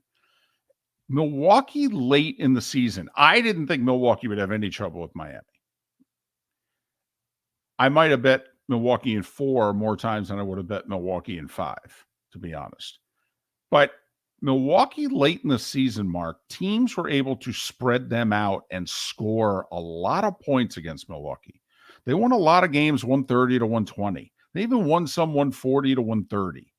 And it's why I thought the second round series for Milwaukee against either Cleveland or the Knicks could actually be closer than people think, because both those teams have guys who can spread them out and score. But well, that's your point. Those teams have scorers. Miami without Hero does not have enough scorers. No, they got unless all of a sudden Strus is going to start not missing and Love's going to start not missing and Duncan Robinson turns into the player that he was 2 years ago. I mean, if all those things happen, then you have a chance. Kind of like when Kyle Lowry against Atlanta last week looked like Kyle Lowry of 5 years ago. The Heat are going to have to steal games that way. They stole game one. Why? Giannis got hurt. They shot 60%. They need to have Lowry steal a game for them. Strus steal a game for them. You know, it's this series has got to be a little fluky. And right now I would lay I don't even know what the number is for game two. I will take the Bucks and I will lay whatever number it is, because they're going to be angry in game two. Miami's best chance to steal one of their games at home. And like you said, get it to where you got to play a game six. Right. Maybe maybe Bam will learn how to make a floater as well. Yeah, exactly. I mean, listen, right now, if you're a Heat fan, you take 2-2 going to Milwaukee, right? Hell yes. Let's go. Maybe Jimmy Buckets can steal us a game, then we only got to win one more. By the way, 2 NBA playoff games tonight, Nets and Sixers. Sixers won game one easily, and they're a 10-point favorite tonight. Golden State, Sacramento came down to the wire. Sacramento won. Golden State's a 1-point favorite tonight in game two of that series. That's your TNT NBA playoff doubleheader. But we switch our focus coming up. You know what begins tonight? The Stanley Cup playoffs. And the Panthers are facing the Bruins. Located on the East Trail, locally owned Naples Tiki Bar and Grill is an outdoor eatery next to the Hitching Post Shopping Center. Island-inspired food with a true tiki theme. The best place in Naples to enjoy the beautiful weather in Southwest Florida. The Naples Tiki Bar and Grill offers a great menu for dine-in or takeout. Enjoy our famous pulled pork, huge burgers, and tiki bar cocktails. Don't miss happy hour every day from 3 to 6, and live music 7 days a week. See you soon at the Naples Tiki Bar and Grill, 11498 Tamiami Trail East. David Moulton for Napa Auto Parts, and Napa Filters. Insist on Napa filters for your vehicles, or if you're a do-it-yourselfer, only buy Napa filters. Napa has a filter for almost anything on earth that moves, whether it's motorcycles, foreign and domestic cars, vans, SUVs, earth-moving equipment. You get the idea. Napa Auto Parts, Napa filters. Insist on them for your vehicles, or if you're a do-it-yourselfer, only buy Napa filters. Mark Miller for SWFL Golf Carts, or online, flgolfcarts.com. If you're looking for a golf cart, an e-bike, or an e-motorcycle, go visit Alex and the gang at SWFL Golf Carts. flgolfcarts.com online. Check out their whole inventory. If you're looking for a custom cart, they can take care of you. 2-seater, 4-seater, 6-seater, they've got you covered. E-bikes, nobody better for value and service. E-motorcycles, check them out. Again, flgolfcarts.com. flgolfcarts.com. Miller and Moulton here for the Clutch Vodka Play of the Day. Mark, remember Nick Charles, Fred Hickman, the CNN Play of the Day? Yeah, CNN did a nightly sports show. That was a while ago. Yes, it was. Just work with me. Everyone liked the pod, the Play of the Day. So how about we have the Clutch Vodka Play of the Day? Sounds good. Fun. Smooth. Like Clutch Vodka. Listen weekday mornings for the Clutch Vodka Play of the Day. That's Clutch with a K. Ladies and gentlemen, once again. Hi. Excuse me. Hey, the line starts back here. Ma'am, if your party's not here, you're going to have to go around again. If you had the opportunity to avoid all this, wouldn't you? Salt Live is the official transportation provider of the Miller and Moulton Morning Show, making your trip to and from the airport seamless and stress-free. Salt Live is supported with the help of local partners like the Bayfront Inn. Gather your family and friends and enjoy a leisurely day on the water with a pontoon or deck boat. If you prefer to explore the waterways without a motor, the Bayfront has canoes, standboards, and kayaks. At the end of your journey, enjoy lunch or dinner at the Bamboo Tropical Bar and Grill. The Bayfront Inn, something for everyone on 5th Avenue in downtown Naples. BayfrontInNaples.com. When you need a ride, book with Salt Live Transportation, 308-8686, or book on saltlivetransportation.com.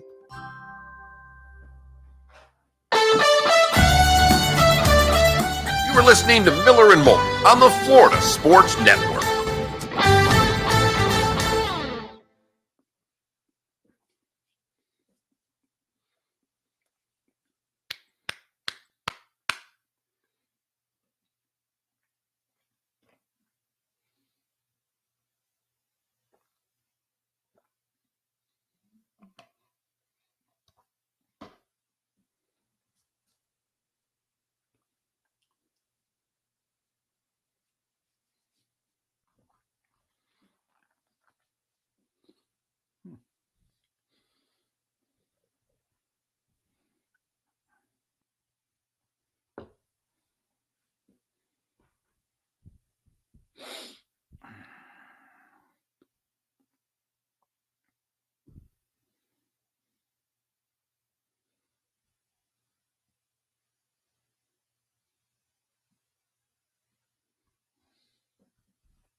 Air kick on yet? No.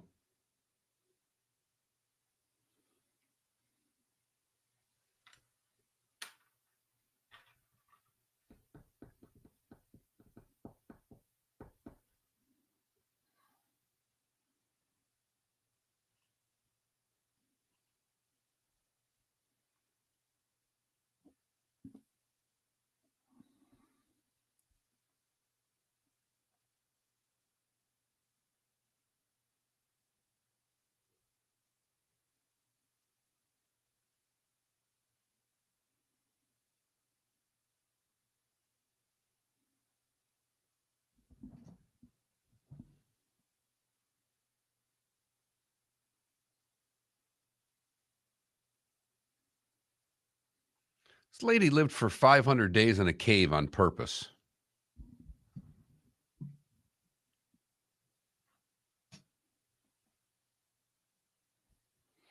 Which, of course, begs the question.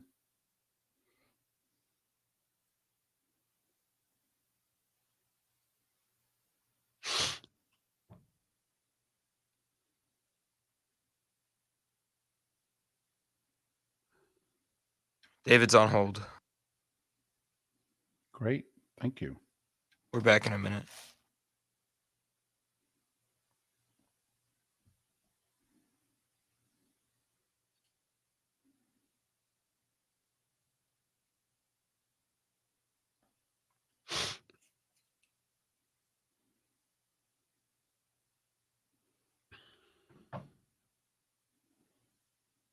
It's funny, Hops.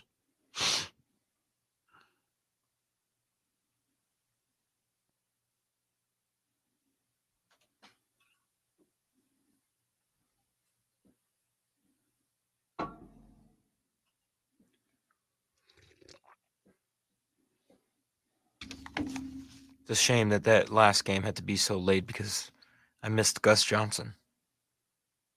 Yes, that's right. He signed a deal to do some playoffs for Turner. Love it. Hopefully you can do a Heat game. 10 seconds.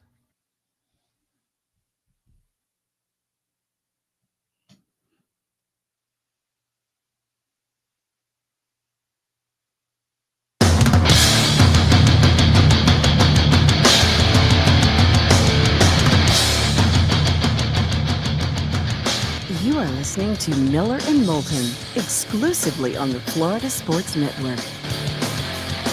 And now, here's Mark Miller and David Moulton. Third and final hour of Miller and Moulton in Lake City and surrounding areas, Tampa, St. Pete, Port Charlotte, and Venice. We're halfway home in the 239. Miller and Moulton, the Florida Sports Network, floridasportsnetwork.com. We'll talk a little NFL draft coming up in about 35 minutes' time, but it's playoff hockey, baby, and the Panthers made it. They're in Boston taking on the mighty Big Bad Bruins. David Dwork covers the Panthers for a living. Channel 10 in Miami, WPLG, the Hockey News. Also, He is the Chirpin' the Cats podcast. Follow David on Twitter at David Dwork, DWORK. David, it's David and Mark. How you been? Good morning, gentlemen. Doing okay down here. Hope all is well on your side of the state. It is. All right, shoes on the other foot. You guys were in this role last year. President's Trophy winners doesn't mean a damn thing once they drop the puck tonight, does it? No, it really doesn't. I mean, I guess if anybody learned that, the Panthers got a lesson in that last year.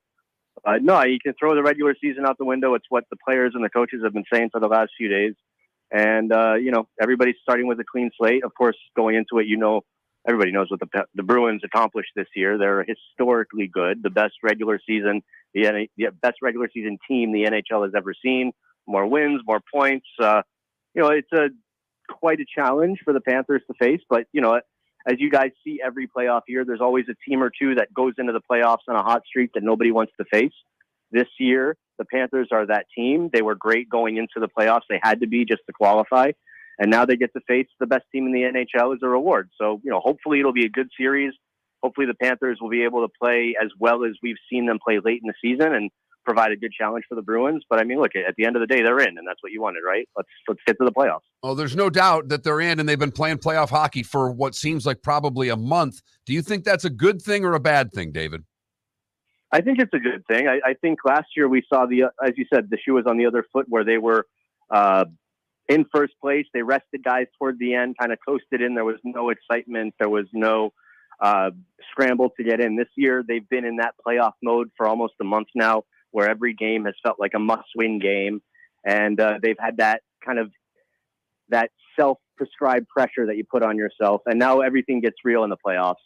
And you've got a Panthers team now that they've been playing, high intense, real kind of hockey games for a while. This is a battle-tested Panthers team. This isn't the same Panthers team that we've been following forever. This is a team now that has been in the playoffs for 4 straight years.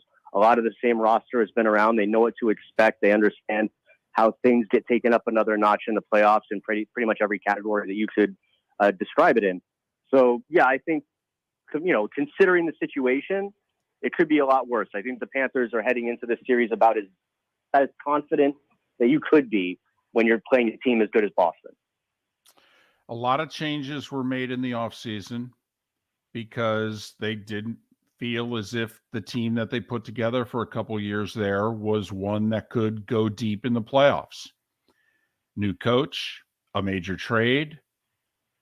Are they better equipped on paper to play playoff hockey this year than last year? Take the Bruins out of the equation. Just from the Panthers, David, do you feel they're a better playoff roster now than a year ago? Yes, I think it's night and day almost when you look at the type of team, the style of play that the Panthers are putting forth now compared to what they were doing last year and the year before that. It's not the exciting, fun, end-to-end hockey that we really enjoyed the last couple of years, especially last year when they were, the highest scoring team, both in points and in actual goal scoring, and they were doing a lot of fun. But we saw how that lasted in the playoffs. Now you've got a Panthers team that's a lot tougher to play against, a lot more physical. They're not going to try to outscore you every night. They're going to try to keep you from scoring. They're going to limit things in their own end. It's not as fun, but it's certainly a more playoff-friendly brand of hockey. That's basically the reason that they made all those changes. That's why they brought in Paul Maurice. That's why they've been changing their systems and trying to learn these new styles of play all year, that they're finally starting to say, you know what, we believe in. I think it was Sam Reinhart yesterday. We believe in the systems. We know what they can do. We're confident in that we can do them and that it's a good playoff brand of hockey. So I think now you're going to kind of see it put to the test, what they've been trying to build all year. It's unfortunate that it has to happen against Boston right away. But look, at the end of the day, this is a team that has Stanley Cup aspirations. That's their goal. Making the playoffs was an expectation. The Stanley Cup is the goal. And if you're going to go for that goal, you're going to have to beat the best the league has to offer, whether it's in the 3rd round, the 4th round, or right now. So get it out of the way, show that you can beat the Bruins and that you've got this playoff style of hockey, this mentality that you've been adapting to. And, let's see it put to the test. What is the story for the Panthers between the pipes, David? Oh, that, you know what? I'm kind of looking forward to cracking open that novel in a couple hours myself and seeing how it develops today. Because Heading into the playoffs, as you guys know, you had Alex Lyon, this 30-year-old veteran AHL goalie that has had a few cups of coffee in the NHL. He got his first real extended looks this season, and boy, what a performance by Alex Lyon. He was, as big a reason that the Panthers got into the playoffs as anybody with the way he played down the stretch. You wonder, right? Like, do you go with the hot hand? That's kind of the question. Is Paul Maurice going to go with Alex Lyon, who's been spectacular for about a month now for the Panthers, but unproven?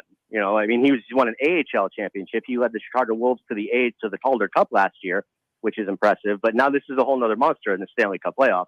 So are they going to go with the unproven veteran who got them there? Or are they going to go with Sergei Bobrovsky, who's won 2 Vezina trophies? He's won a playoff round. He's beaten a President's Trophy team as a goaltender when he was his last year in Columbus. Tampa was the best team in the league, and they swept them. So he's got experience in this department, but Bob wasn't playing particularly well down the stretch before he got sick and the net turned to Alex Lyon. So it's a really good question. I realize I've just gone 60 seconds without answering your question because I don't have the answer, but I'm anxious to find out. If it was me, I would go with the hot hand. I would stick with Alex Lyon, and you've got Bob as your insurance policy if you need him. But Alex Lyon, I think he's the reason the Panthers are in the playoffs. He's gotten so much more confident. His play just looks better. He looks more comfortable in the net, and he's earned it. So I'd like to see Lyon in game 1 and see how it goes. But, we'll find out in about 8 o'clock. So we'll find out about 3-4 hours when the Panthers have their morning skate in Boston. Do we know, Bob's health? Like, have they declared him 100%? Because I would worry about that. I would want to make sure that he's, game shape ready, if you know what I mean. Yeah, Bob's actually been ready. He could have played in one of the last 2 or 3 games probably. He's been fine. He's been practicing normally. And when I've seen him, he looks like his usual self, explosive, fun, happy, he's probably one of the hardest working guys in the league, Sergei Bobrovsky. His work ethic is legendary. And he's fine. Physically, he's good to go. If they play him tonight, I wouldn't have any reservations about, him still being sick or any, lingering effects from that. He's looked and he's been fine. He's been ready to go. I think it's just they've let Alex Lyon kind of roam and run with his streak, which if it wasn't the playoffs, you would assume that he would continue on that. But now that it's the playoffs, you wonder if there's going to be a change or not, which is what I was just saying. But in terms of Bob's health, he's fine. He's good to go. If he starts, there won't be any reservations other than however he's going to play. But physically, mentally, he's good to go. David, how does Florida want to play this? When you look at the numbers, both teams pretty good on the power play. The penalty kill, the margin of difference is astronomical of how much better the Bruins penalty kill is than Florida. Usually the whistles get put away a little bit in the postseason. Is this a series that they want to play 5-on-5? Oh, absolutely. Absolutely, 100%. That was a big hindrance for the Panthers during the season was their penalty kill was very sporadic. At times it was good. At times it was not. And as you said, Boston on both ends of their special teams, some of the best in the league.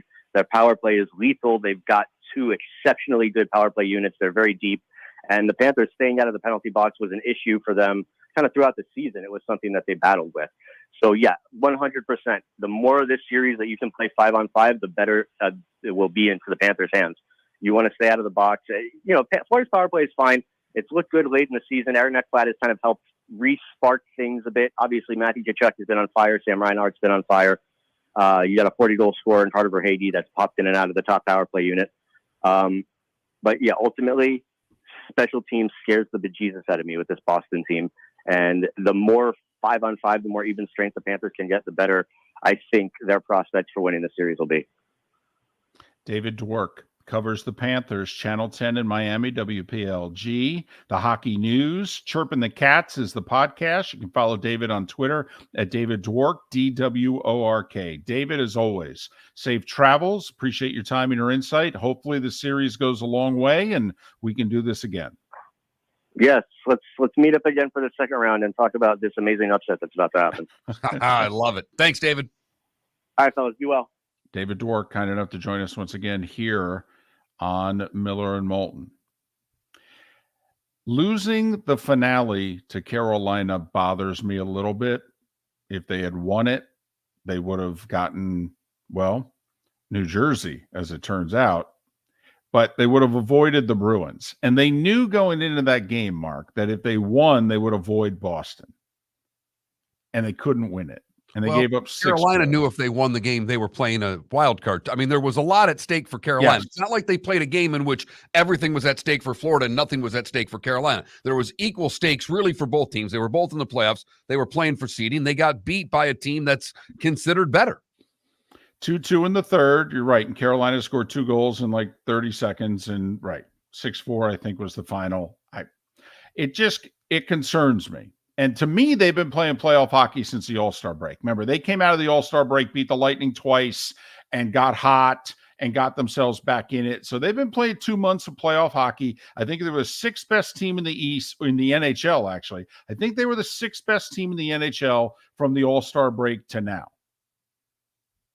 Obviously, Boston is better, but, 6th best in the league's pretty damn good.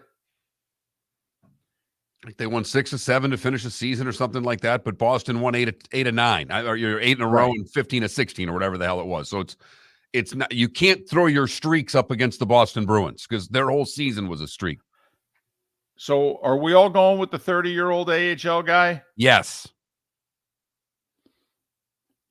If he plays well and loses, are you sticking with him or do you go right back to Bob? If he plays well and loses, I'm sticking with him. Okay. All right. And I can put Bob in at home. Think the Panthers got anything for him? I do. I think it goes 6. I'm leaning 6. They've got to get one of the first 2 if they're going to take it 6. No doubt. No doubt. But the 5-on-5 hockey, as much of that as they can play, they're at a benefit because their penalty killing is not very good, and Boston's power play is ridiculously good. Boston's penalty kill also best in the league. Not close either. I think they were 3 percentage points ahead of number 2. Miller and Moulton. Thanks so much for listening, Florida Sports Network.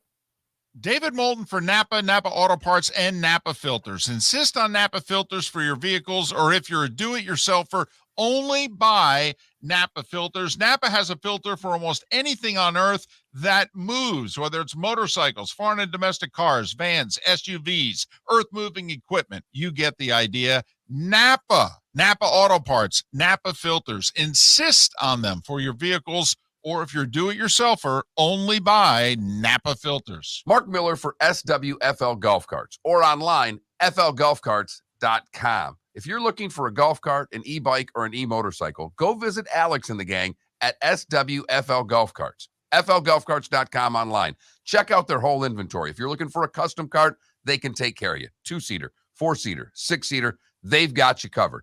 E-bikes, nobody better for value and service. E-motorcycles, check them out. Again, flgolfcarts.com. flgolfcarts.com. Ladies and gentlemen, once again. Hi. Excuse me. Hey, the line starts back here. Ma'am, if your party's not here, you're gonna have to go around again. If you had the opportunity to avoid all this, wouldn't you? Salt Live is the official transportation provider of the Miller and Moulton Morning Show, making your trip to and from the airport seamless and stress-free. Salt Live is supported with the help of local partners like the Bayfront Inn. Gather your family and friends and enjoy a leisurely day on the water with a pontoon or deck boat. If you prefer to explore the waterways without a motor, the Bayfront has canoes, standboards, and kayaks. At the end of your journey, enjoy lunch or dinner at the Bamboo Tropical Bar and Grill. The Bayfront Inn, something for everyone on 5th Avenue in downtown Naples. BayfrontInNaples.com. When you need a ride, book with Salt Live Transportation, 308-8686, or book on saltlivetransportation.com.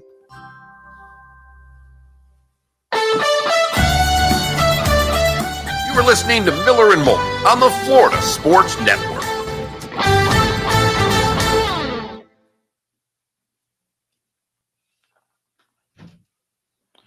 Blades have been very inconsistent. Finished 4th in the division. Paul, right now, it does not look like a long playoff run.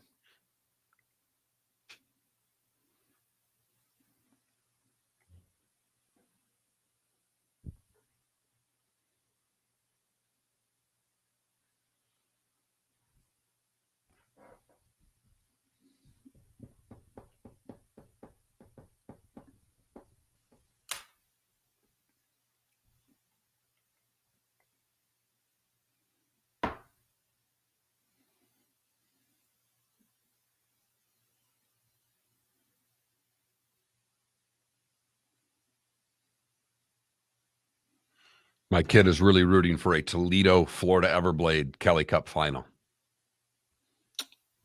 Why?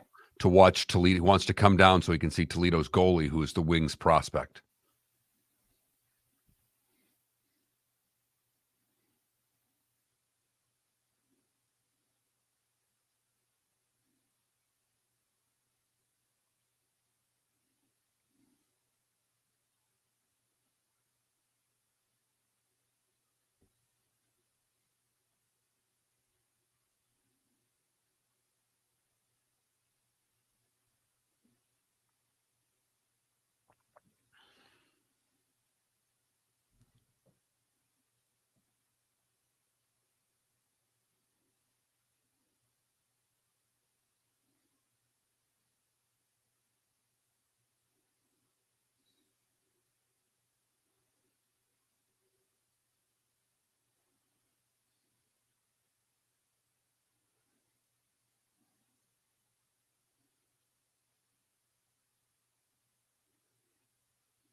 Arena's not big enough, Logic Man, to have one of those stupid blimps. You can't get it up in the seats where you want it to.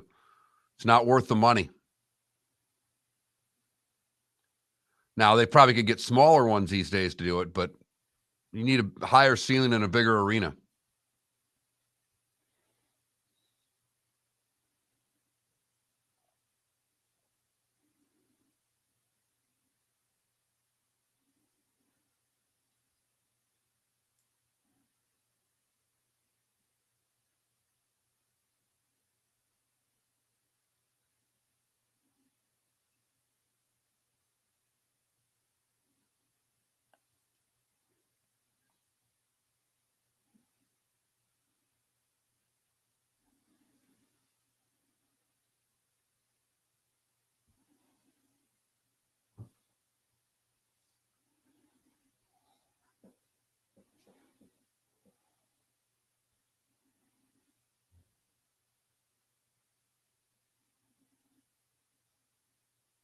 I just know, Logic Man, I worked there for a long time. We just didn't really have a big enough building to have something like that.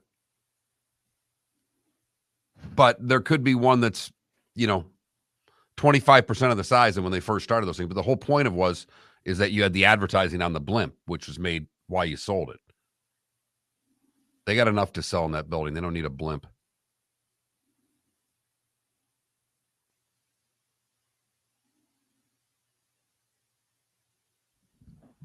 Hey, Hobbs, Hoffman's done a great job. The cleanliness and the refurbishment of that building since he took over, holy cow.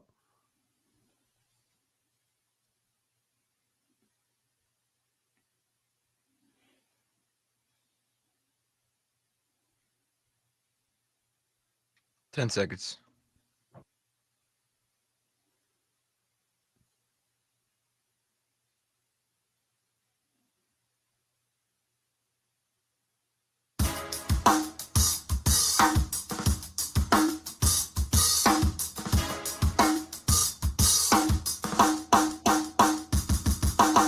Welcome back to Miller and Moulton, only on the Florida Sports Network.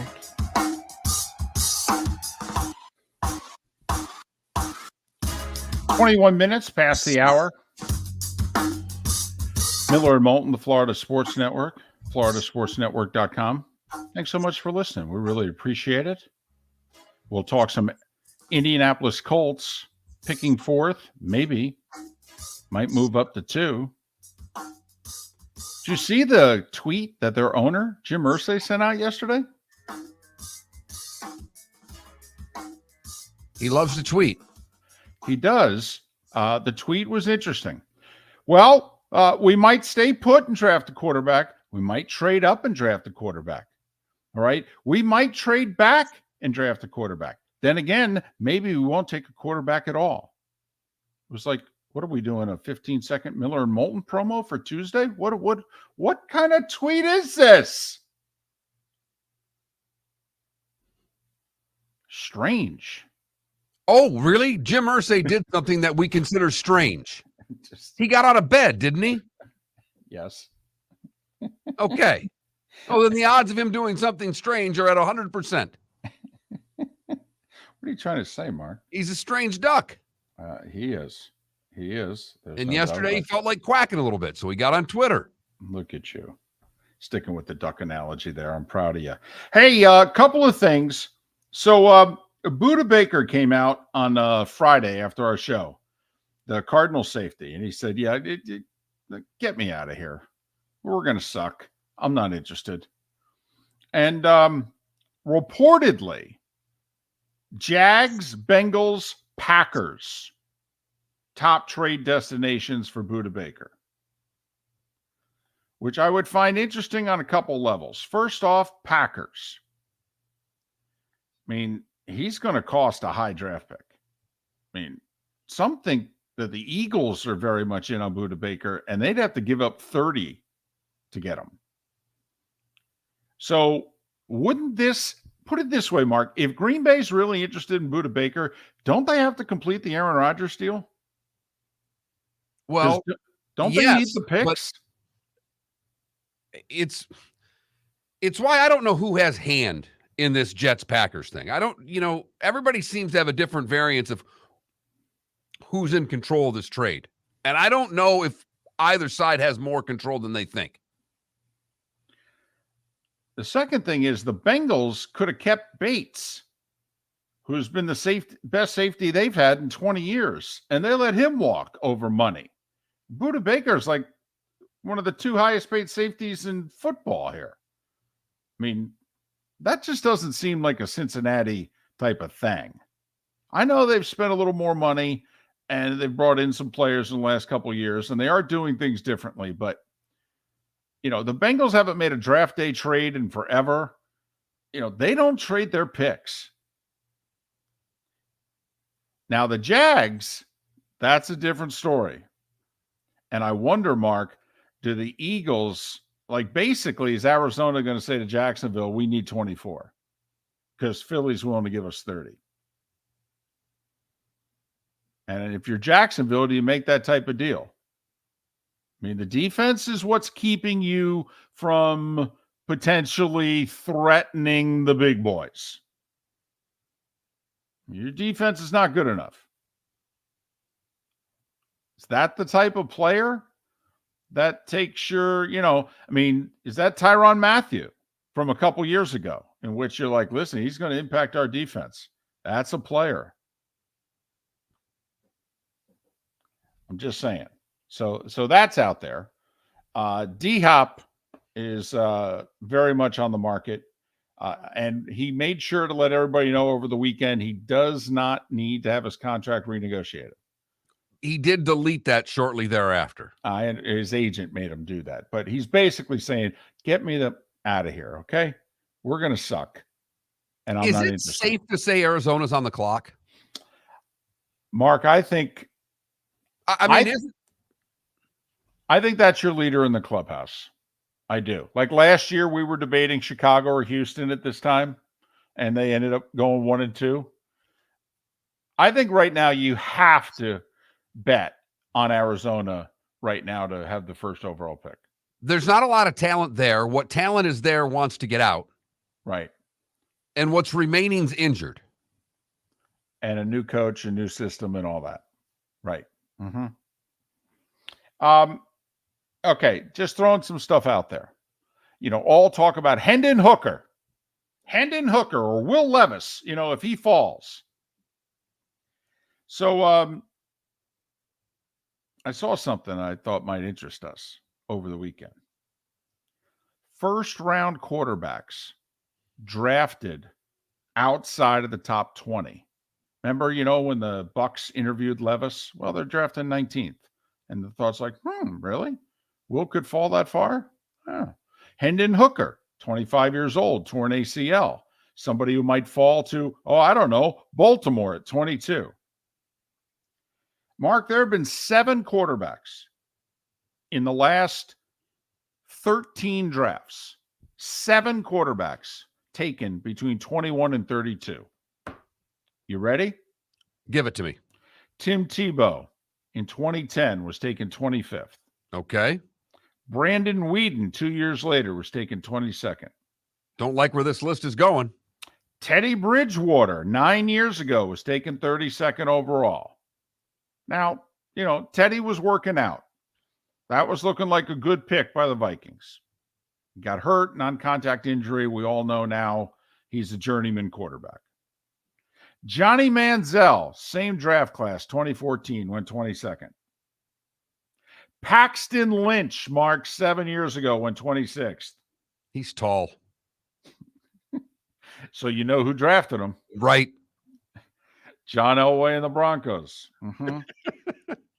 Lamar Jackson, 5 years ago, went 32nd. Okay. Jordan Love was taken 26th 3 years ago. So we got 7 guys. Jordan Love's an incomplete. Of the other 6, Lamar's obviously tremendous. So of the 5, are they all busts? Were they all bad? Were they all bad? Bridgewater turned out to be unlucky. So are we going 2-4-1, or are we going like hockey, 1-4, 1-1? Because the 4 of the 7 were busts. Correct. I mean, Tebow, Wheaton, Manziel, Lynch. That's right. And only one of them is a franchise quarterback. Teddy was on the way, got hurt, freak injury. Graded however you will. If you want to say, you know what,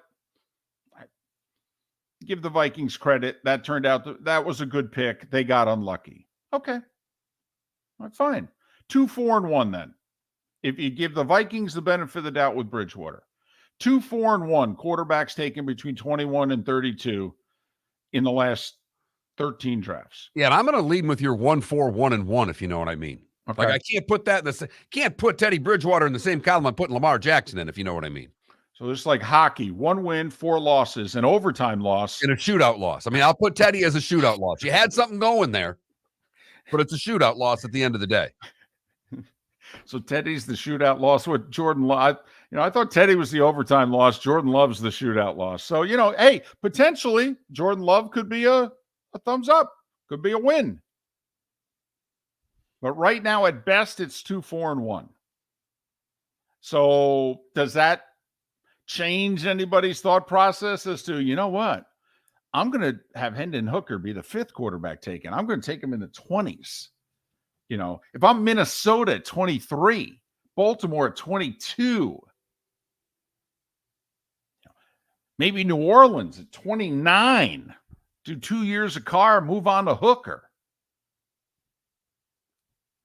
Huh? He's not going to make it out of the first round. Supposedly. I believe one of these teams will take a stab. And and it's not necessarily a first round thing, but we've always said, if he's your guy, you have to go get him. Miller and Moulton. We will talk about the draft with Andrew Moore coming up on the other side right here on the Florida Sports Network. David Moulton for Napa Auto Parts, and Napa Filters. Insist on Napa filters for your vehicles, or if you're a do-it-yourselfer, only buy Napa filters. Napa has a filter for almost anything on earth that moves, whether it's motorcycles, foreign and domestic cars, vans, SUVs, earth-moving equipment. You get the idea. Napa Auto Parts, Napa filters. Insist on them for your vehicles, or if you're do-it-yourselfer, only buy Napa filters. Mark Miller for SWFL Golf Carts, or online, flgolfcarts.com. If you're looking for a golf cart, an e-bike, or an e-motorcycle, go visit Alex and the gang at SWFL Golf Carts. flgolfcarts.com online. Check out their whole inventory. If you're looking for a custom cart, they can take care of you. 2-seater, 4-seater, 6-seater, they've got you covered. E-bikes, nobody better for value and service. E-motorcycles, check them out. Again, flgolfcarts.com. flgolfcarts.com. Yeah. Hi. Excuse me. Hey, the line starts back here. Ma'am, if your party's not here, you're gonna have to go around again. If you had the opportunity to avoid all this, wouldn't you? Salt Live is the official transportation provider of the Miller and Moulton Morning Show, making your trip to and from the airport seamless and stress-free. Salt Live is supported with the help of local partners like the Bayfront Inn. Gather your family and friends and enjoy a leisurely day on the water with a pontoon or deck boat. If you prefer to explore the waterways without a motor, the Bayfront has canoes, standboards, and kayaks. At the end of your journey, enjoy lunch or dinner at the Bamboo Tropical Bar and Grill. The Bayfront Inn, something for everyone on Fifth Avenue in downtown Naples. BayfrontInNaples.com. When you need a ride, book with Salt Live Transportation, 308-8686, or book on saltlivetransportation.com.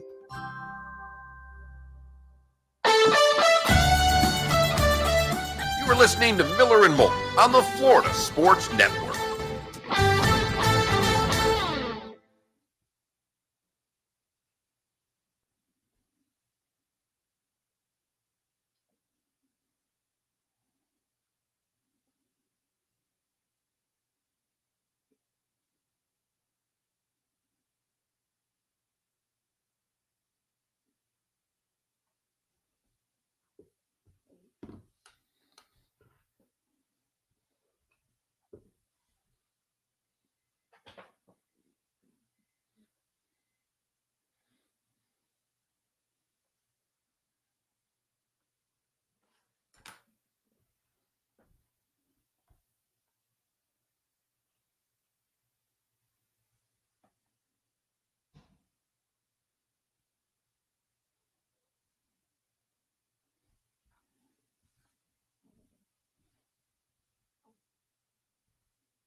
I thought the Jags reworked a couple contracts here to create some room.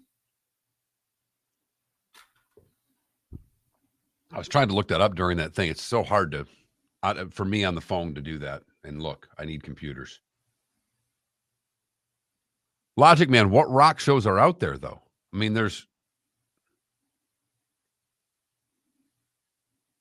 I don't know what rock acts are out there they could get. I'm with you. I'd love to see rock concerts, but what rock concerts would they get? They're not getting Pearl Jam.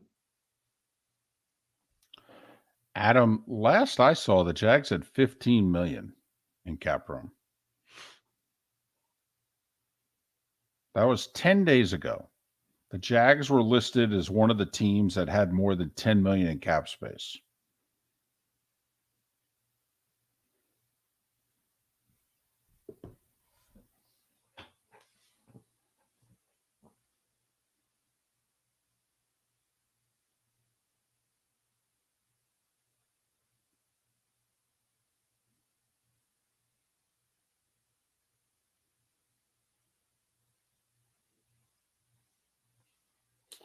Oh, logic, man.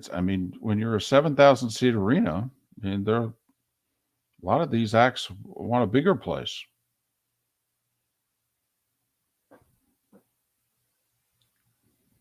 I mean, the rock shows that are out there are playing big arenas or the Barbara B. Manns of the world. They're not really playing the 7,000 seater.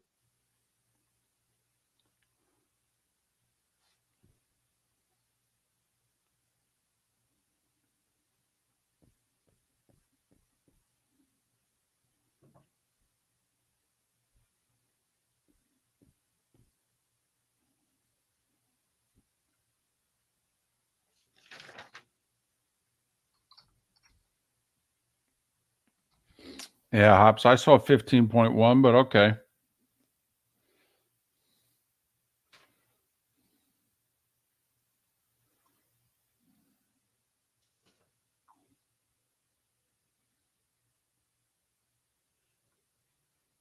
Just talking Colts.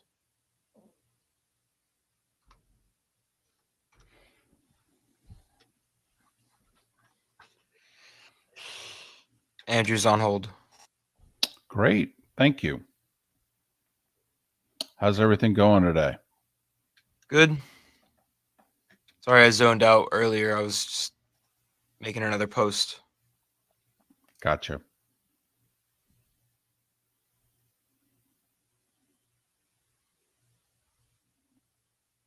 Ten seconds.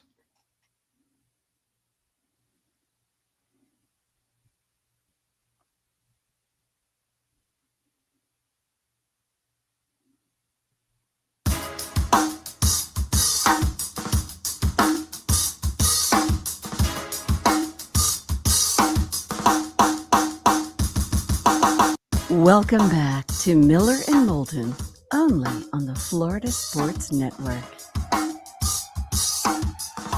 22 minutes until the top of the hour. Our last segment in Lake City, Tampa, St. Pete, Port Charlotte, and Venice. The bonus hour begins at the top of the hour for the 239 here on Miller and Moulton, Florida Sports Network, floridasportsnetwork.com. Andrew Moore covers the Indianapolis Colts for Sports Illustrated, also co-host of the Horseshoe Huddle podcast. Follow Andrew on Twitter. It's pretty easy to remember. It's Andrew Moore, NFL. Andrew Moore, Moore, NFL. Andrew, it's David and Mark. Thanks for your time. How are you? I'm doing great, fellas. Thanks for having me on. It's our pleasure. So who's making the call? Is it Jim? Is it his daughter? Or has Chris Ballard actually regained control of the organization? I think all signs have pointed to that Jim Irsay has taken a step back. I mean, he allowed Chris Ballard, Ed Dodds, and the front office to really run the head coaching search to get Shane Steichen. And Jim Irsay has said in the past that he's going to rely on those guys. He hires his football people to make football decisions. And unless there is a decision that he wholeheartedly just does not agree with, then he will step in. But otherwise, it's going to be Chris Ballard and Shane Steichen making this decision on who will be the next quarterback for the Indianapolis Colts. All right. Do they stay at 4? Do they move up to 3? Do they move back? I mean, there's a lot of things they could do. What's your gut tell you, Andrew? My gut, as of a couple weeks ago, was they would move up to 3, and I still think that is there's a good possibility that happens. I mean, it's lying season, it's smokescreen season. You hear about how the Arizona Cardinals have had 6 teams ask about the number 3 pick. You hear how the Colts are perfectly fine at staying at 4 and taking Will Levis. I know the Colts and the Cardinals have discussed a trade up to number 3, but they haven't agreed on compensation. I don't think if it does happen, we'll see anything until draft night, because I think that the Colts will want to see what the draft board looks like at that point, whether they're comfortable sticking at 4 or if they feel like they need to move up to 3 to grab their guy at quarterback. So I think we won't really have a clear indication of that until Thursday night when the Arizona Cardinals are on the board. Are you buying all this, Will Levis? I mean, Will Levis 2 years ago, definitely first round pick, top half of the first round. Will Levis last year? No way. Are you buying all this Will Levis talk?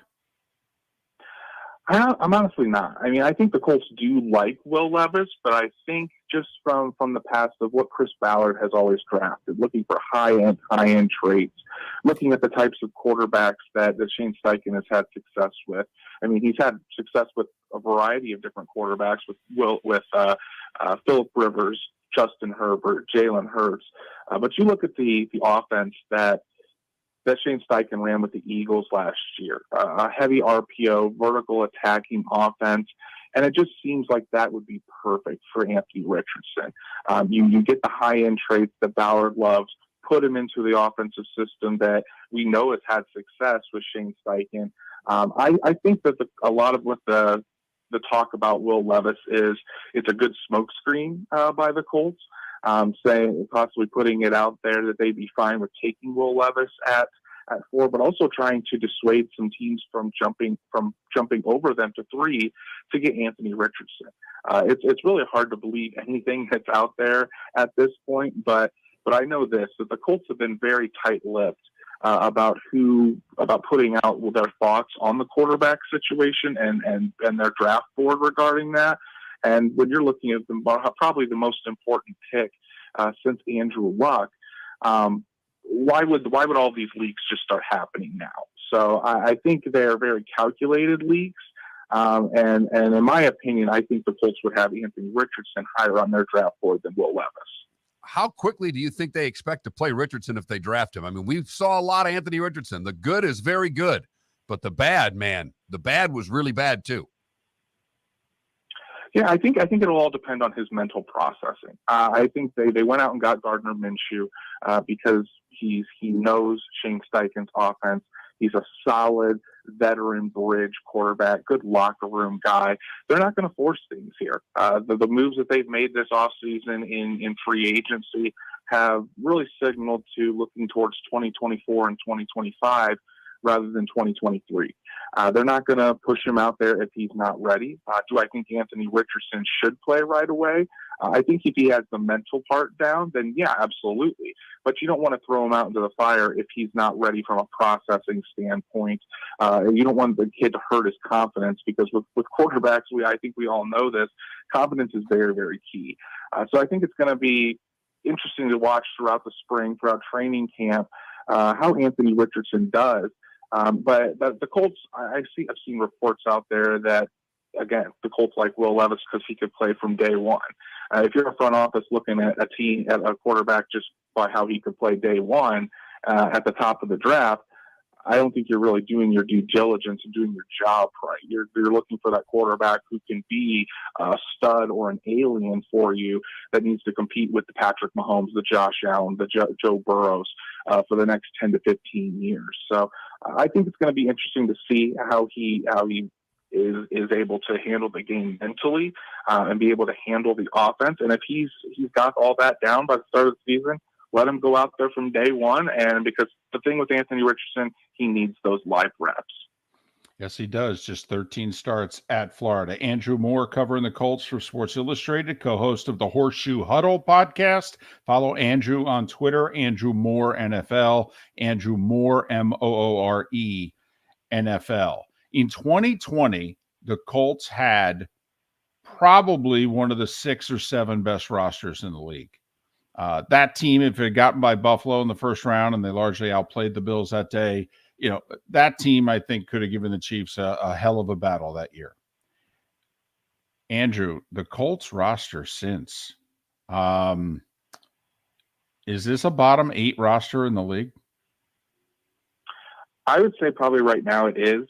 And a lot of that is we're just we're in wait and see mode. Everything is all about that quarterback, how that quarterback's going to come in and really try to elevate this offense, how quickly they can assimilate to the NFL game. We saw the offensive line really regress last year, and I put a lot of that on Chris Ballard for really just assuming that he could insert a lifetime guard in Matt Pryor at left tackle and a guy that's played center his whole career in Danny Pinter and moving to right guard. And it turned into just the ultimate regression when last year the Colts had paid their offensive line the most of any team in football. You saw towards the end of the year the offensive line start to come back to an average level, I would say. Bernard Raymond, the rookie left tackle, made some really big strides in there. They're encouraged by what he can do. Will Fries at right guard did the same. But I think when you look at the differences between that 2020 team and where they were last year, just the constant quarterback carousel, and then not putting the right pieces around this roster to continue that growth. I mean, you had the abysmal end to the season in 2021 with Carson Wentz. Matt Ryan fell off a cliff. The offensive line, which was a strength of this team, deeply regressed. You had injuries to two of your best players in Jonathan Taylor and Shaquille Leonard. It's become the perfect storm. And while I don't think the Colts are in full rebuild mode, because they still have some really good pieces on this roster, it's definitely time to retool this roster and rethink how they are really constructing this team moving forward into a crucial next 2 to 3 years. Well, then what is the draft plan outside of quarterback? We all know what they want to do with their first pick. What do they have to accomplish on Friday and Saturday? I think you need to look at players at premium positions. Again, I just talked about the offensive line. There's plenty of interior offensive linemen that the Colts could grab on day 2 to fill that right guard spot. The Colts traded away Stephon Gilmore to the Dallas Cowboys. They definitely need a starting cornerback. I know the Colts have been really interested in Georgia's Keely Ringo, sending chief personnel executive Morocco Brown down to his pro day, having multiple meetings with Keely Ringo throughout this process. So I would expect cornerback to be up there. And then you always need some help at wide receiver. I mean, Michael Pittman Jr. and Alec Pierce look like a couple of dudes, but behind that, there's not much there. So you can look at a late day 2, maybe early day 3 pick at wide receiver. I like guys such as Marvin Mims out of Oklahoma, Jonathan Ringo out of Ole Miss, guys that you take the top off the defense, or someone that you can put in the slot next to Pittman and Pierce. Really just creating that environment for a rookie quarterback to succeed. I think that is the most important part of the offseason for the Colts. And it's something that Chris Ballard and Shane Steichen are really going to need to focus on if they want to have a chance at a AFC South that, while the Jacksonville Jaguars did do well last year, it's also the Jaguars. We need to see them prove it more and more. So it's going to be interesting to see how the Colts attack this. But again, Chris Ballard always goes after guys with high-end traits. I would expect that to be the same this year, whoever the Colts select in the draft. Andrew Moore covers the Colts, Sports Illustrated, and the Horseshoe Huddle podcast. Follow Andrew on Twitter, Andrew Moore NFL, Andrew Moore, Moore NFL. Andrew, thanks for taking the time. We really appreciate it. Good luck over these next 2 weeks. Yeah, I appreciate it. Thanks for having me on. Andrew Moore joining us about the Colts, who have a 1, a 2. They don't have their own 3. They have Washington's 3. So it's kind of a mid-third. 1, a 2, a mid-third, a 4th, 2 fifths. The 2nd, 5th is late. It's from the Cowboys for Stephon Gilmore. So they don't have a ton of draft capital. If you're wondering the Colts and what they're going to give up to move up from 4 to 3 or 4 to 2, or who they may take in the second round. Anyway, some NFL draft talk. The draft's in 10 days. But NBA playoffs got underway over the weekend. Road teams went 4-4, including the Heat yesterday with a shocking 13-point win in Milwaukee, but they lost Tyler Hero to a broken hand in the process. Giannis has a back injury. The Bucks are cautiously optimistic he'll be able to play game 2, which is Wednesday. Same can't be said about John Morant, who went down in Memphis's loss to the Lakers. He talked about already being out for game 2. Which I will say is Wednesday. So he's got nearly 72 hours to potentially be ready for what now it looks like a must-win situation for Memphis, having lost game 1 to the Lakers. Hockey playoffs get underway tonight. We've been talking a lot of hockey on the show today. Had David Dwork at the top of the hour talking Panthers. Can they make it a series against Boston? 1-1, 2-2. Can they actually put some pressure on the Bruins? They took 2 games from the Bruins in the regular season, 1 in overtime. They split the 4 games, essentially. Got Islanders, Carolina. Islanders get Barzal back. He had missed the last 23 games. I think Carolina is a terrific regular season team. Name me one thing that's great about the Carolina Hurricanes. Aho? No, seriously. Name me a player or a unit. They're a really solid team. The East is loaded. And I think they got a good draw in the first round with the Islanders, but man, I don't think Carolina can do deep damage in the East. I just don't see a lot of greatness on that team. I see a lot of very good. I think you're right on. It will come down, and they don't have the goaltending either, to me. No. That's their weakest link is consistent goaltending play, and that could haunt them in this playoff series, even with the Islanders, because the Islanders, much like the Florida Panthers, have been playing playoff hockey for 3 weeks. And their style of play is playoff hockey also. I mean, it's the same style. They changed their coach, but their style is still exactly the same. I mean, it's largely the same roster that went to the conference finals in 20 and 21. The two series out west, Wild and Stars, a lot of people riding Minnesota. A lot of people jumping on the Wild bandwagon. They had the fewest regulation wins of all the teams that made the playoffs. That's a tough team to jump on the bandwagon with, personally. And then LA and Edmonton, the Gretzky series. I want to jump on the Edmonton bandwagon. I want them to roll in these playoffs. I am rooting for the Edmonton Oilers, so we get a lot of Connor McDavid for the next couple of months. But Panthers, Bruins tonight. The Lightning and Leafs get underway tomorrow. We'll preview that series then. I think it's a good game tonight, by the way. I think the Panthers, as the series goes on, it favors Boston, Mark, but I actually think Panthers play well in Beantown. I think they get a split. Miller and Moulton, thanks for listening.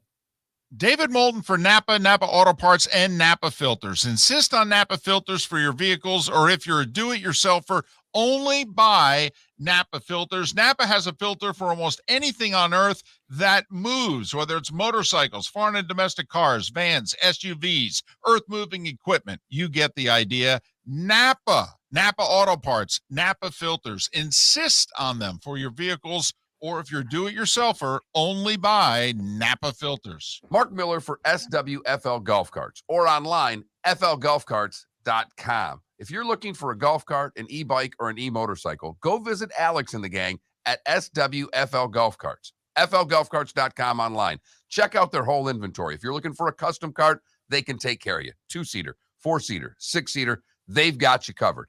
E-bikes, nobody better for value and service. E-motorcycles, check them out. Again, flgolfcarts.com. flgolfcarts.com. Ladies and gentlemen, once again. Yeah. Hi. Excuse me. Hey, the line starts back here. Ma'am, if your party's not here, you're going to have to go around again. If you had the opportunity to avoid all this, wouldn't you? Salt Live is the official transportation provider of the Miller and Moulton Morning Show, making your trip to and from the airport seamless and stress-free. Salt Live is supported with the help of local partners like the Bayfront Inn. Gather your family and friends and enjoy a leisurely day on the water with a pontoon or deck boat. If you prefer to explore the waterways without a motor, the Bayfront has canoes, standboards, and kayaks. At the end of your journey, enjoy lunch or dinner at the Bamboo Tropical Bar and Grill. The Bayfront Inn, something for everyone on 5th Avenue in downtown Naples. BayfrontInNaples.com. When you need a ride, book with Salt Live Transportation, 308-8686, or book on saltlivetransportation.com. Located on the East Trail, locally owned Naples Tiki Bar and Grill is an outdoor eatery next to the Hitching Post Shopping Center. Island-inspired food with a true tiki theme. The best place in Naples to enjoy the beautiful weather in Southwest Florida. The Naples Tiki Bar and Grill offers a great menu for dine-in or takeout. Enjoy our famous pulled pork, huge burgers, and tiki bar cocktails. Don't miss happy hour every day from 3 to 6, and live music 7 days a week. See you soon at the Naples Tiki Bar and Grill, 11498 Tamiami Trail East. Miller and Moulton here for the Clutch Vodka Play of the Day. Mark, remember Nick Charles, Fred Hickman, the CNN Play of the Day? Yeah, CNN did a nightly sports show. That was a while ago. Yes, it was. Just work with me. Everyone liked the pod, the Play of the Day. So how about we have the Clutch Vodka Play of the Day? Sounds good. Fun. Smooth. Like Clutch Vodka. Listen weekday mornings for the Clutch Vodka Play of the Day. That's Clutch with a K.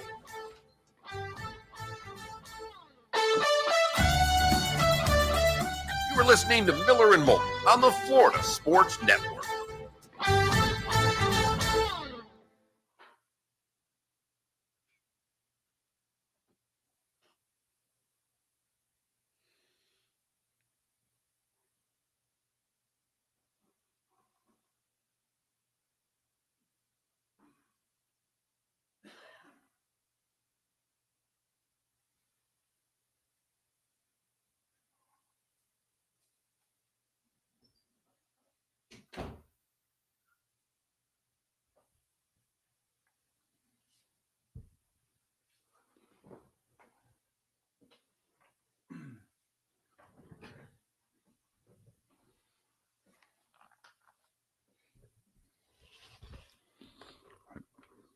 don't understand what Canada Relief and company are getting to here.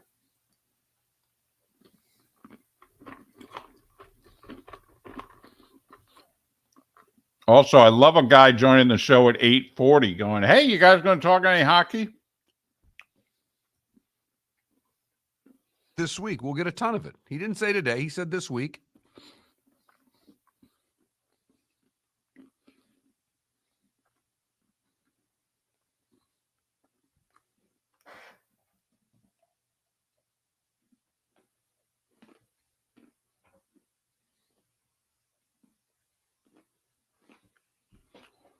Well, yeah, we're aware of that.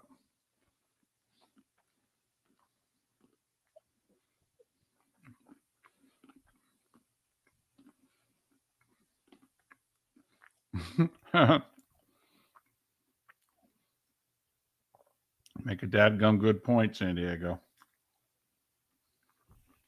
Cashews. I haven't bought cashews in forever. You know why? They're a fortune.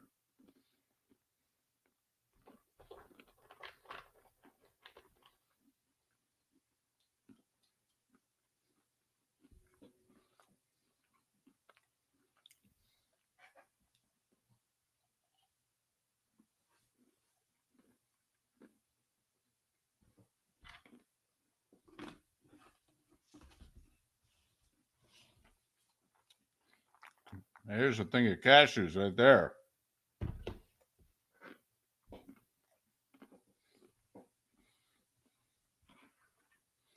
Paul, my wife bought the buffalo chicken dip yesterday, but it's just for her. I can't have any. What? Well, she announced that? Mm-hmm. As she was buying it. She said, this is for me. If you want one, get your own. Okay, that's fair. If you're both at the store, that's fair. Mm-hmm.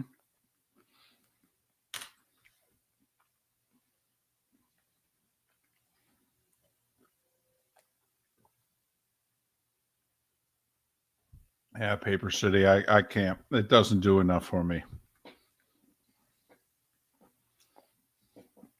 Oh, that's right, Adam. Oh, with his Gardner Minshew.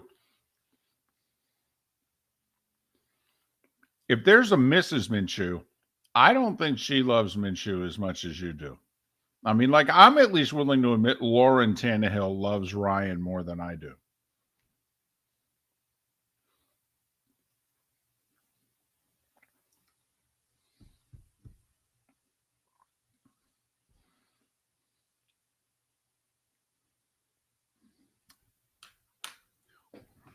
Ten seconds.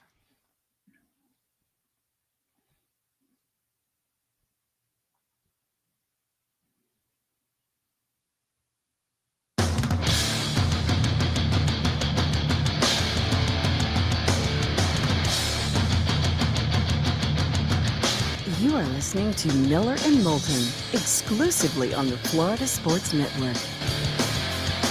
And now here's Mark Miller and David Moulton. It is the bonus hour, Miller and Moulton. Thanks so much for being with us. Hope you had a great weekend. Thanks for starting your week off with us. Miller and Moulton, the Florida Sports Network, floridasportsnetwork.com. 40 minutes away from the good, bad, and ugly. What's on tap? Today was the day when, along with our final thoughts. Hey, we were just talking a little bit of NFL draft. It's in 10 days. Pat Kerwin will join us tomorrow. So they released the whole strength of schedule, hardest, easiest. You see it? I did not. 5 hardest schedules from 5th hardest to hardest. Are you ready? Okay. Dolphins, Raiders, Chiefs, Bills, Patriots. Basically, AFC East, AFC West. It's going to be hard. Good luck. Oh, okay. 5 easiest. If you had to pick one division where there were multiple teams from, which one would you pick? AFC South. Interesting. No. NFC East. No. No, if I was the NFC, I'd go in the North. How Or I'm about sorry, the NFC South, because it's awful. There we go. That's why I went AFC South, because it's equally awful. And the Colts had the fourth easiest schedule. But easiest schedules from easiest to fifth easiest. Ready? Saints, Falcons, Panthers. Boom, boom, boom. Colts, Bears. Now, this is all based on winning percentage from the year before, and we've seen how, not so much outhouse to penthouse and what have you, but, we've seen teams turn it around. So, this can be skewed, and you end up playing a team, and by the time you play them, did you play Detroit in the first half of the season or the second half of the season last year? We all know how it works. Did you play Baltimore with Lamar or without? We get it. But just on paper, to start things off, AFC East, AFC West, tighten that chin strap, baby. Easiest? Well, life in the NFC South, baby. And the Falcons are making a lot of deals. They're going to have an entirely new team, practically. Absolutely. Carolina making a lot of moves. New Orleans making a lot of moves. Tampa's making a lot of moves, but it's more getting rid of than adding. So, just throwing that out there. Little food for thought. 10 days before the draft. Just keep it in mind. That is right. I had to look at crossover. So the AFC East is crossing over with the AFC West and the NFC East. Right. The two toughest divisions in the league, they're crossing over with them. And their division's considered probably next in line. Well, and maybe even considered a little better than the AFC West when Aaron Rodgers gets to New York. Well, there you go. Now if you're going to add Aaron Rodgers to the division, the AFC East, which may have been third or fourth toughest last year, now could jump into the top two.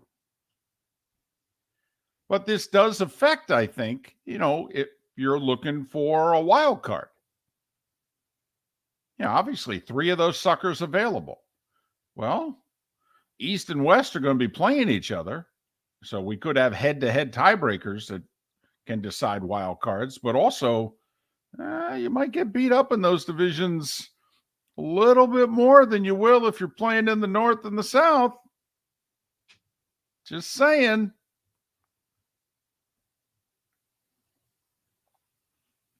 And no one will trust a team like the Ravens again this year. We'll see.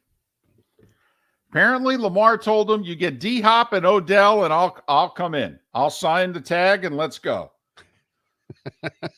And they got him Odell, but they called them, and they said, we can't afford D-Hop.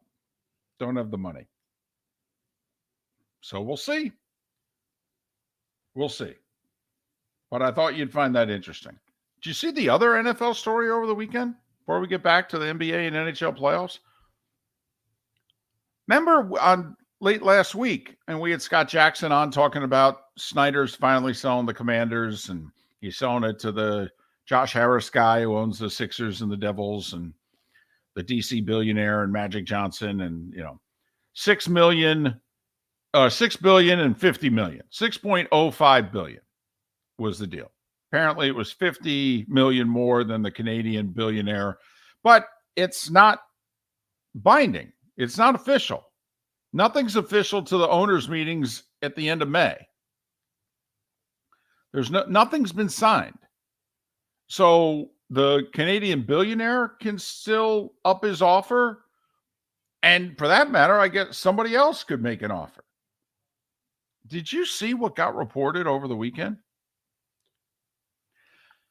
Brian Davis.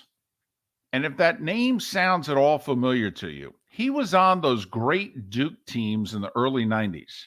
Him and Christian Laettner were tight, really good friends. They've gone into business together in multiple business dealings with mixed results. Brian Davis submitted a $7 billion bid for the Commanders over the weekend. Said he would pay $1 billion of it immediately, and he'd need a week for the other 6. Cash deal. Oh, no, wait, it gets better. He also promised, I think it's called indemnity for Snyder, which is, these lawsuits and what have you, don't worry about it. We got it. We'll take the heat. If there's fines, if there's jail time, if there's, suspensions from the league, whatever, you're good. We'll take it. The NFL, Snyder asked for this from the league a few months ago. The league went, no way. $7 billion cash. I need a week to come up with all $7 billion. Just stop right there for a second. I need a week to come up with the other $6 billion. Right. I got $1 billion laying around here on the desk. Right. But just, I got to sign a few things, secure a few things. I'll give it to you in cash, though. I'll have 6 briefcases or 6 dump trucks, whatever. I just need a week.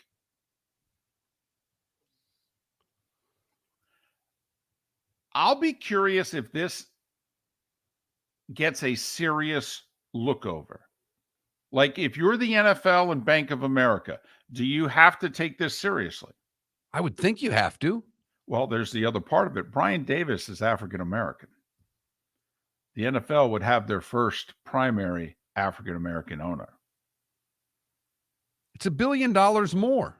They've got to look at it. Thank you. I mean, because of future. All the other things you can push to the side, David, you really and truly can. It's $1 billion more, and they're in business to what? Make their franchises worth the most amount of money as is humanly possible.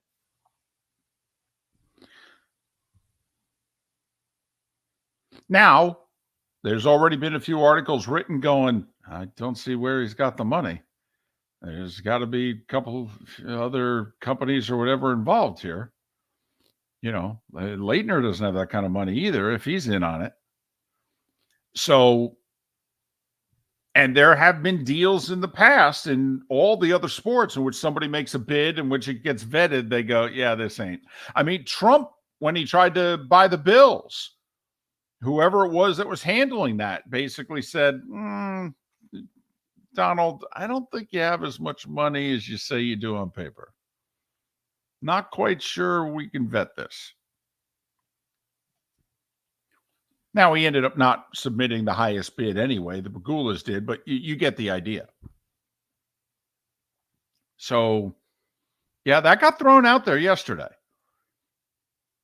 And, I mean, in theory, the owners' meetings are in 5 weeks, Mark.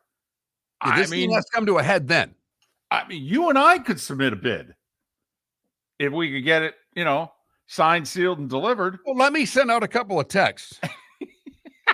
See if I can get the other $7 billion. I was going to say to go with my $1.50.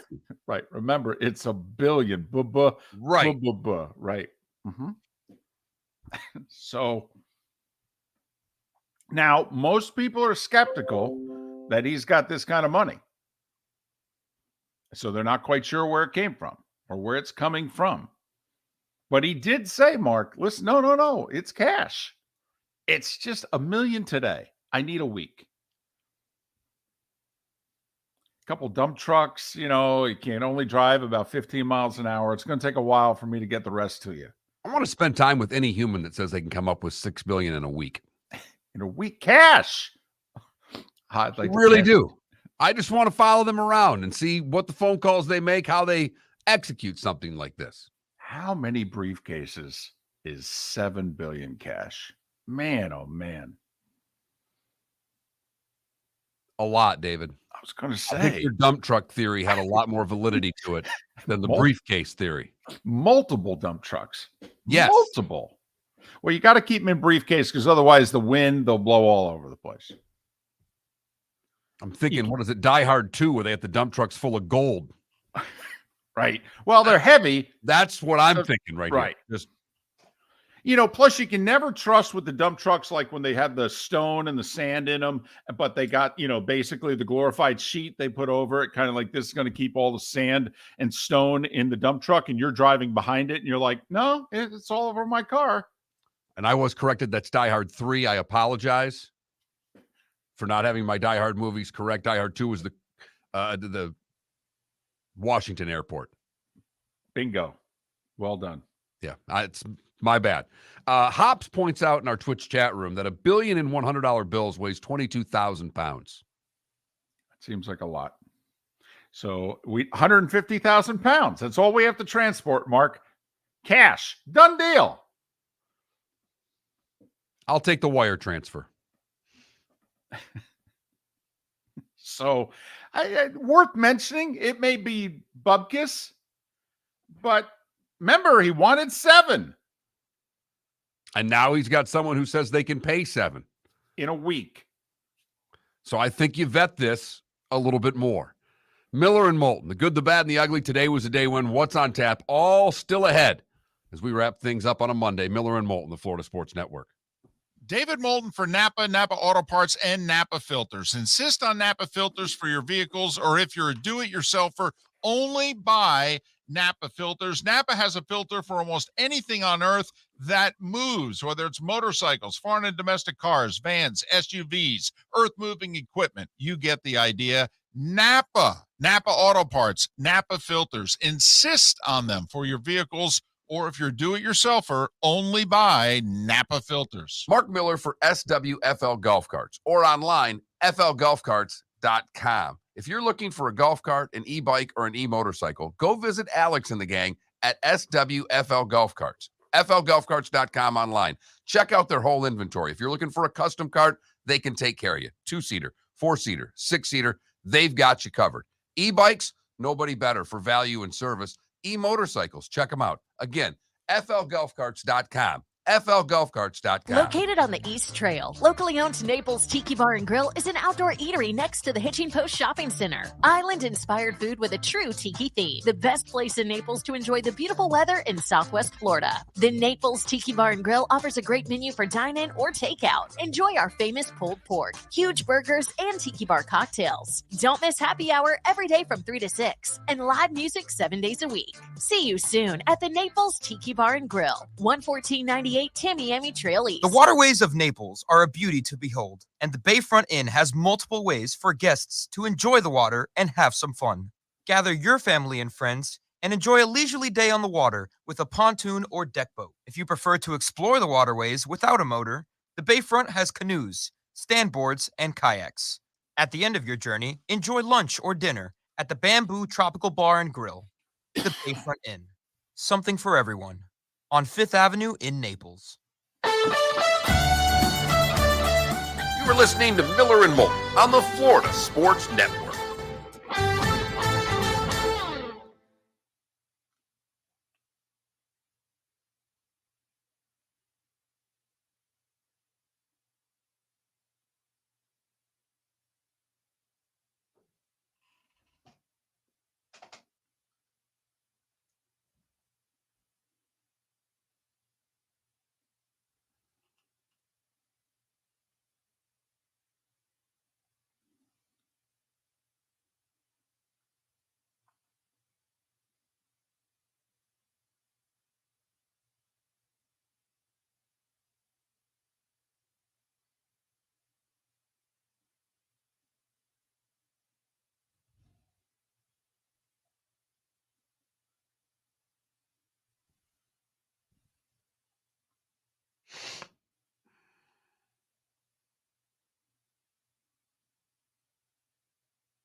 Is it even possible for diehards to be underrated?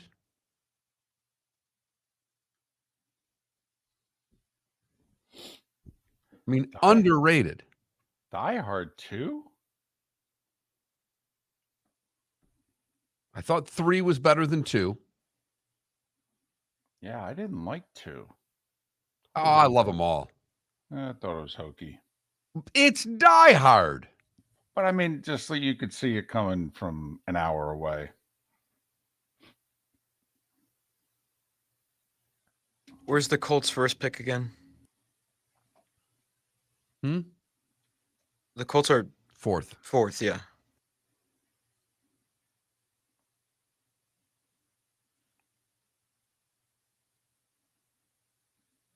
Never seen it, Canada Relief.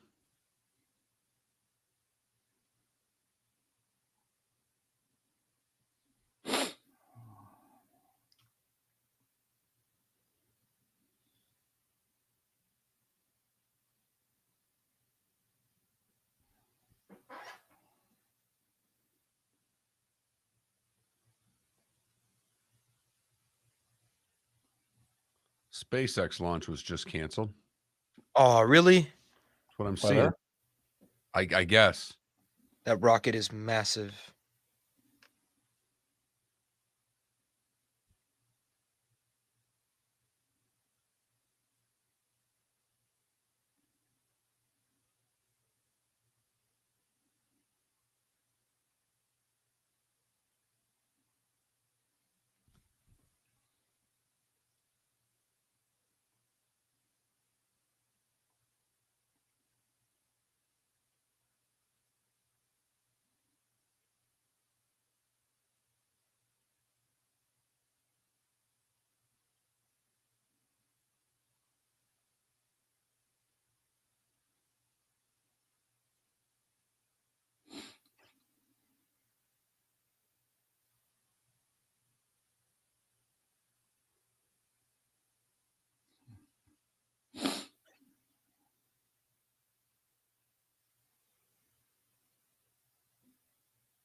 Claire Rogers sent out the tweet that said if you paired Fitzpatrick and Nelly Corda, they'd play 18 holes in 2 hours. Nelly Corda responded and said, heck yeah.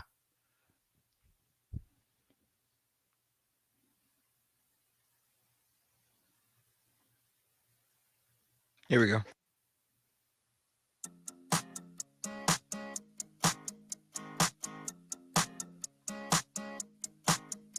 You're listening to Miller and Moulton, exclusively on the Florida Sports Network.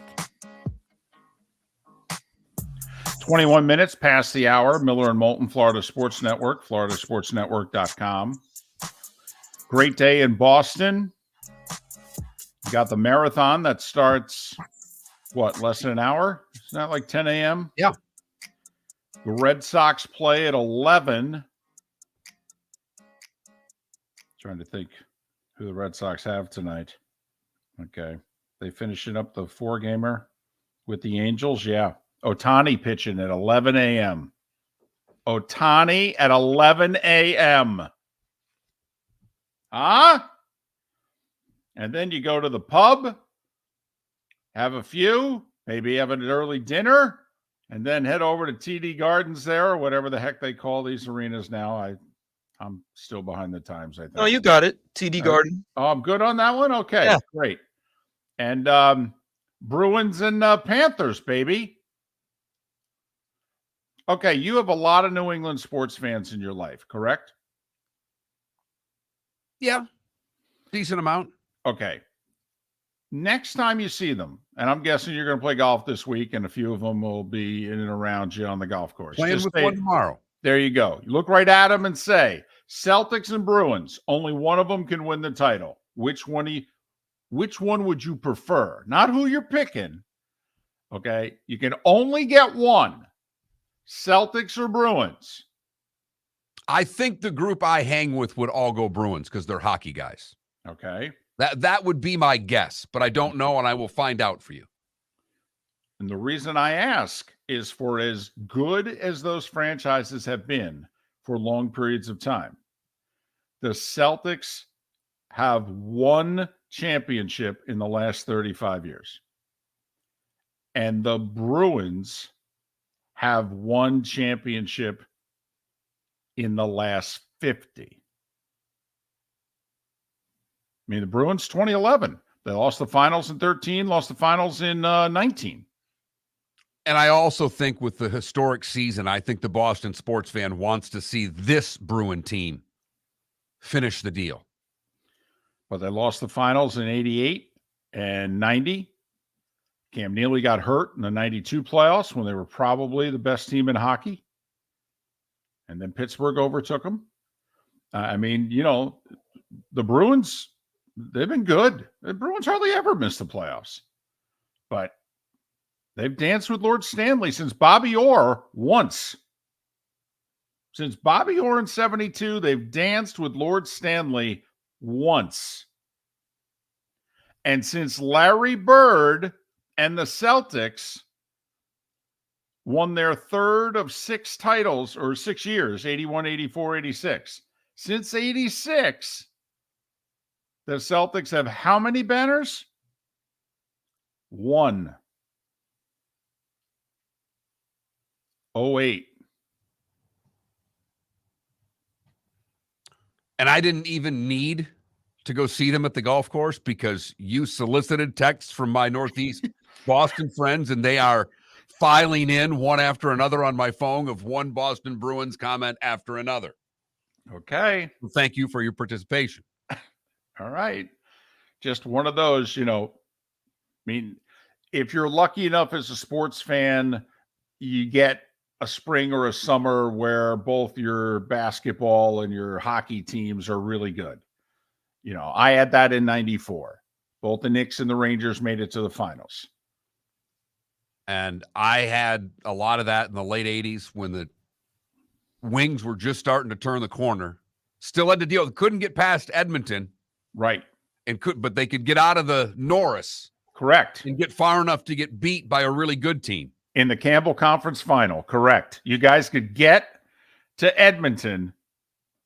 But at the same time, the Pistons were starting to do their thing. I was in college. It was as much fun as I remember having in the spring because every night there was a playoff game. Well, that's the beauty of if you've got both a hockey and a basketball thing.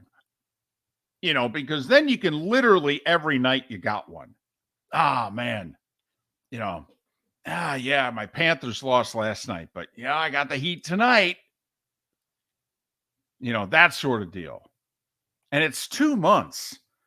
I mean, hockey and basketball can combine to give you a baseball season for 2 months if you happen to have 2 really good teams. We're not thinking that's the Heat and the Panthers? Probably not. Probably not. Colorado could get it. They could. You know, yes. Denver's got a lot. I mean, yes. LA could get it with the Kings and the Lakers. If the Kings can get by the Oilers, look out. Look out. By the way, I haven't won a playoff series since they last won the Cup in 2014. Just saying. Knicks gave you enough to think maybe they can get through a series here. Oh, please, Mark. Knicks win on the road, which they haven't done to open a playoff series in 24 years, and Giannis is hurt? Because that's who they'd meet in the second round? Are you serious? There hasn't been a better weekend in Knicks basketball since 99. Oh, please. The hype machine is going nuts.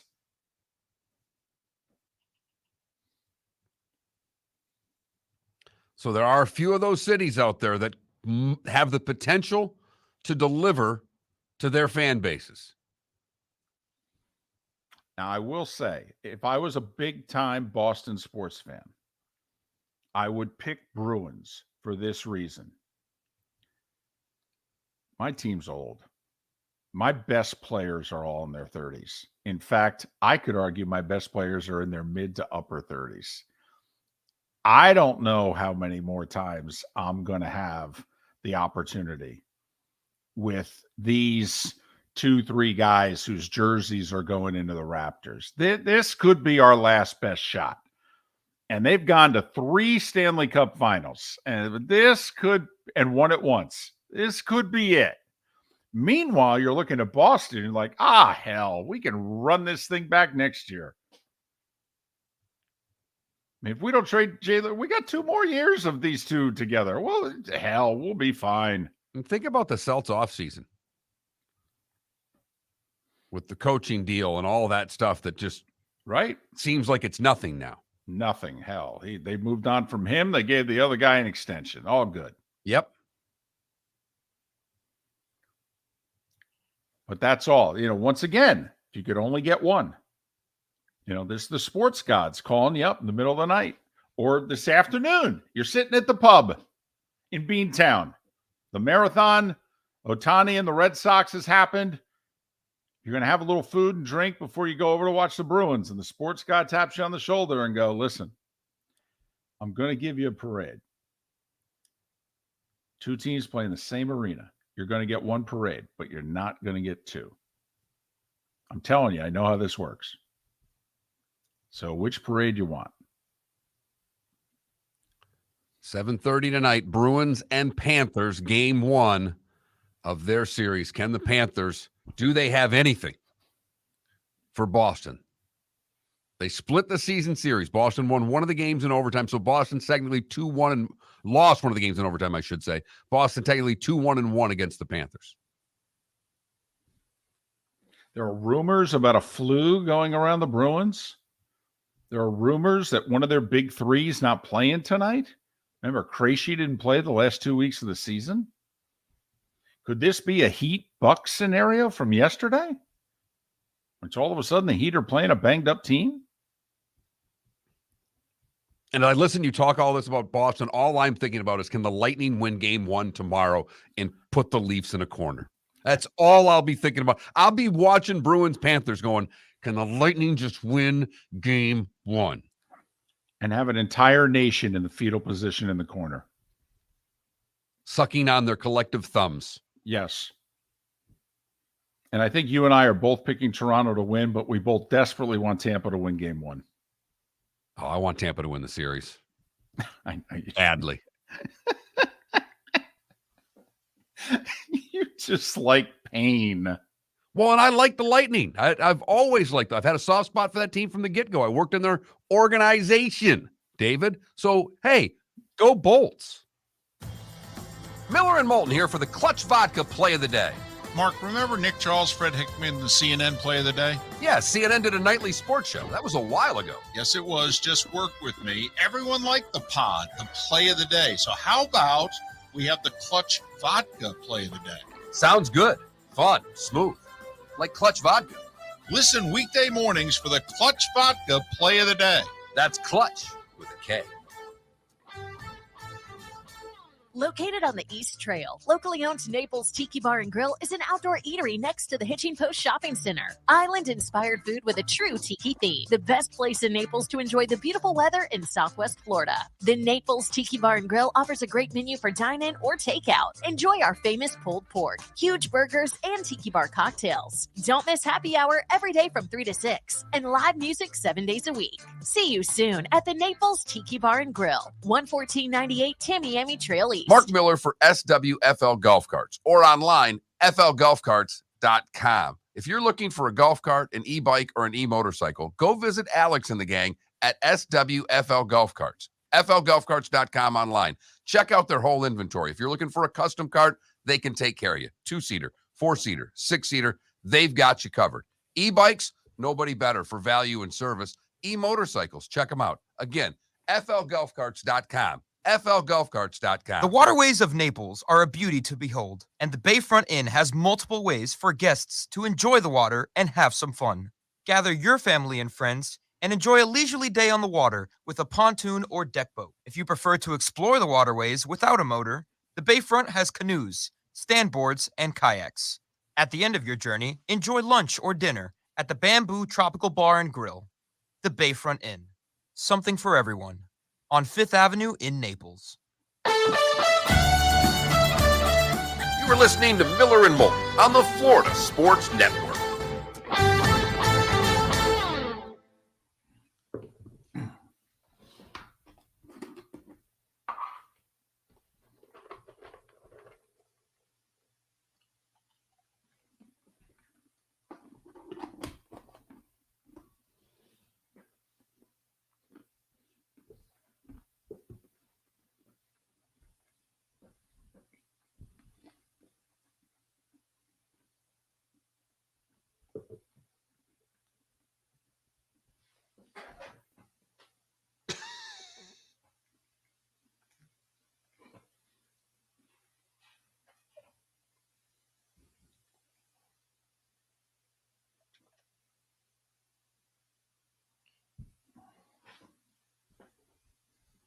Have you guys mentioned what Wayne Gretzky calls as one of the best traditions in hockey? The NYPD versus FDNY charity hockey game? Did you see the highlights from it? I just saw the fight. I didn't even know that existed. That is brilliant. Yeah, we've had it here as Did well. you see how many people? Oh, I think they come close. If they don't sell it out, It was sold Garden? out. Yeah. Wow. I'm wondering if they had it on Long Island. It might. I'm wondering if the Islanders place held it. FDNY versus NYPD charity hockey game. Brawls. That's amazing.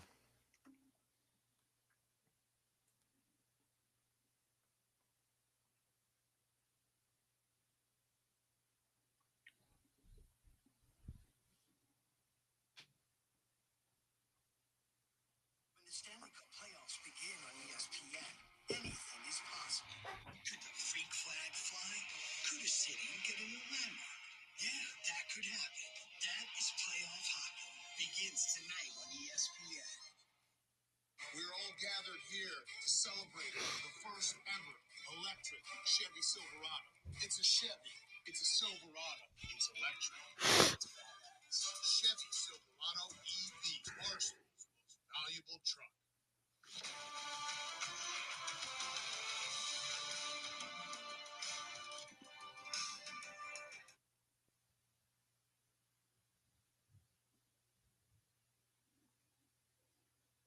Powerful. I was no Batman, let me tell you that.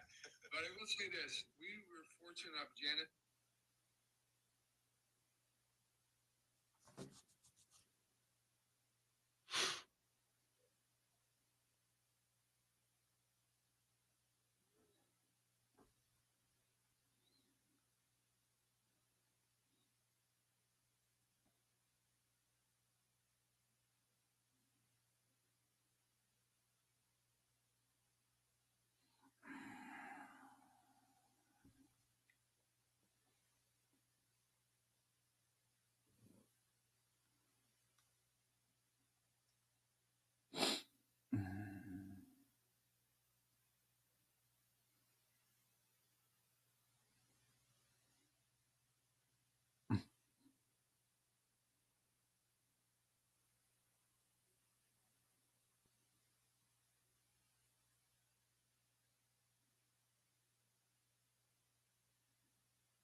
I think this year was the 50th anniversary of the game.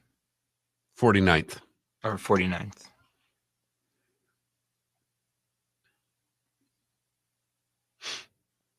$50 years since Secretariat.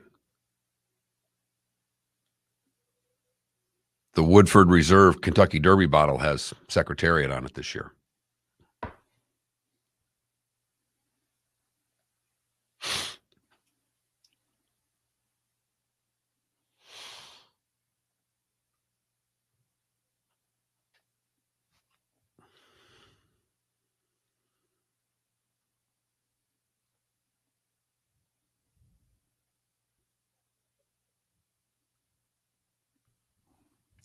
I have the last 5, Hops.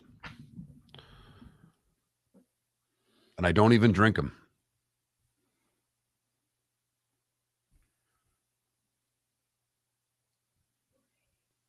Ten seconds. They have it at Costco too, Hops, for the record, if you remember.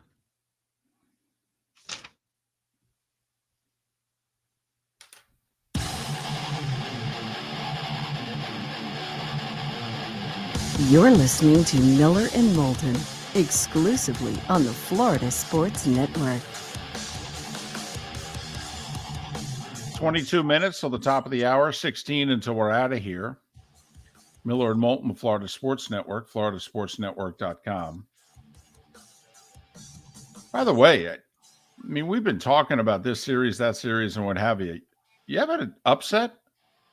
Like NHL playoff upset. Like, you know, we both went with Warriors. I went with Lakers. Did you ultimately on Friday go with Lakers? I did not. I would love to now because LeBron's like 27-2 when winning the first game of a series. But so those are technically the 2 upsets, but the Warriors were the betting favorites. So 4 road teams a winner in game 1 of the playoffs. And yes, I'm a Knicks fan, but I went Cavs in 7. I was worried about Randall and how healthy he was. I will say this, Cleveland better get something from their bench. Knicks bench is so much better than theirs. At least it looks that way. They're going to be upsets, but I'll take both the Lightning and the Rangers. You think the Lightning are going to do it again? I do. Wow. I don't. Tough for me to pick. I have to admit, this is where the heart's getting in the way a little bit because the Devils scare me. There are not many teams that can outskate the Rangers. In fact, I don't know if there's another team that can outskate the Rangers, but the Devils can.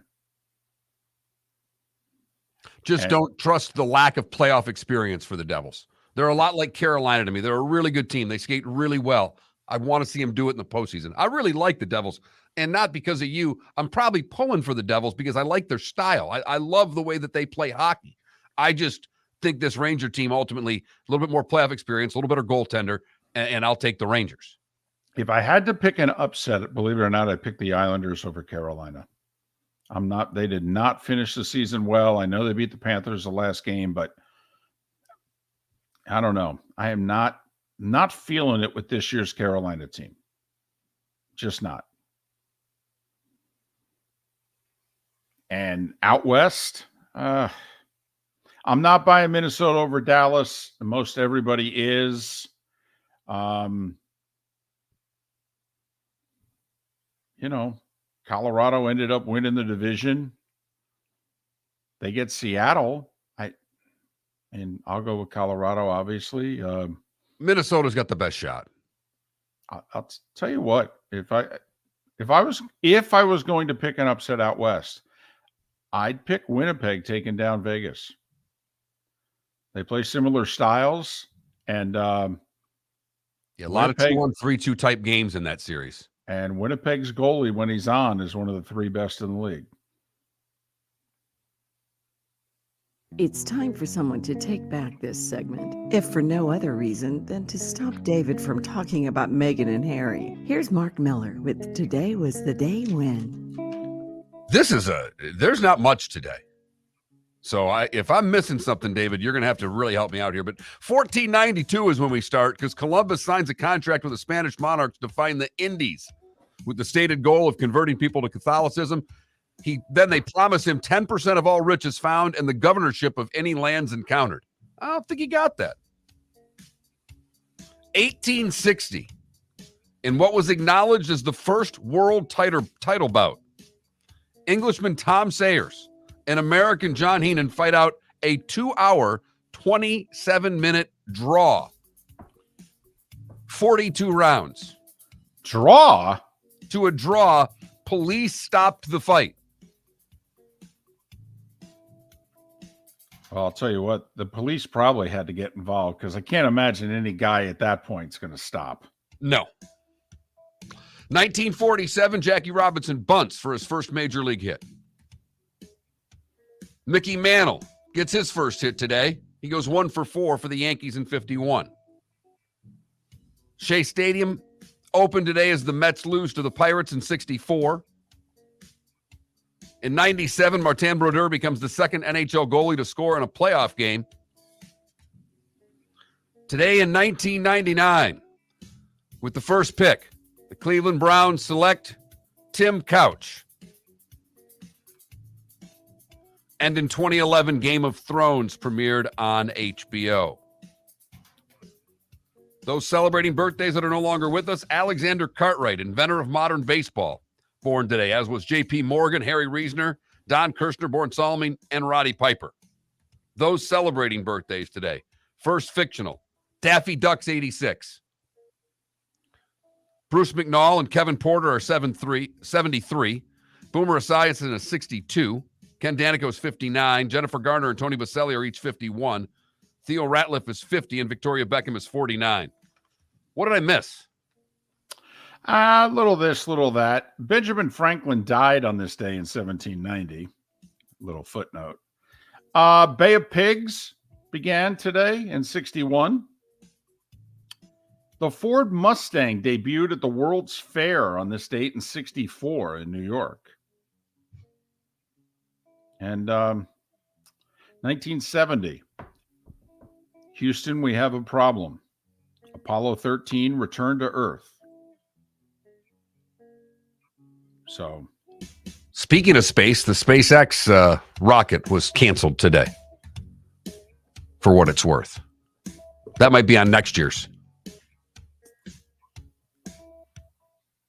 You've heard folks elsewhere mock Florida is gonna Florida. Well, Mark Miller sees it differently. He calls it the good, the bad, and the ugly. What you got, Mark? For the good today, we go to Cape Coral, where Brent Chadwell has owned Tiki, which is a Solomon Island parrot, for 5 years. But the girlfriend was cleaning the place, the cage was open, and Tiki made a dash for the door. They thought it was over with. When other Cape Coral residents on Sunday, sitting out on the lanai having a drink, heard peekaboo. Reed Swartzer said with a cocktail in my hand, birds don't talk. Then I hear it again. Fortunately for the Caldwells, the Schwartzers had a veterinarian in the house who was Schwartzer's sister. They got Tiki into the house and reunited the parrot with its family.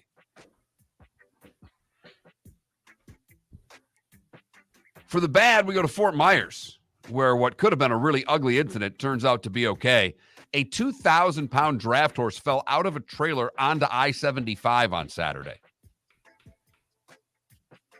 The rope that the harness was harnessed to inside the trailer broke, causing him to fall onto the busy road. Fortunately, the horse is going to be fine, and no one was injured in the accident. That'd scare the ever-living you-know-what out of you. got that right.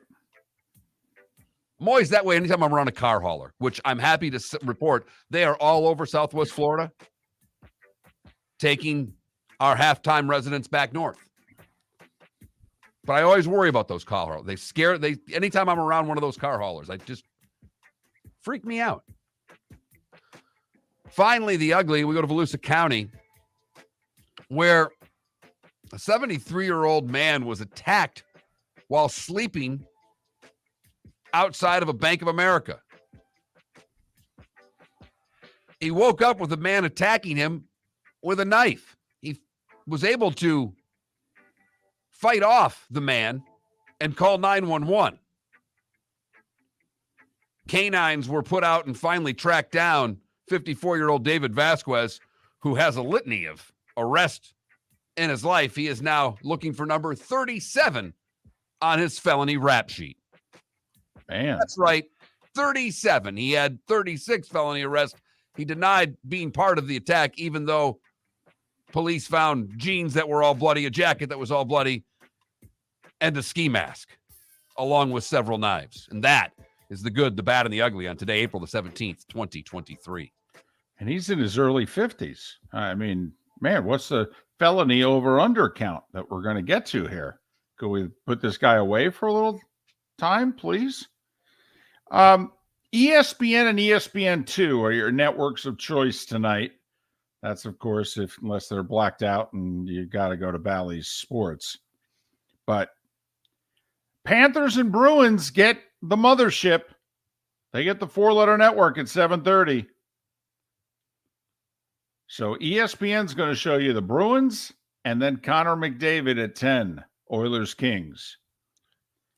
Playoffs start at 7 o'clock on the Deuce, however. Islanders Canes, followed by 9:30, Wild and Stars. Contractual obligations force them to put Carolina and the Islanders on ESPN2 instead of ESPN News. Right. There's still talk that it could end up on NHL Network.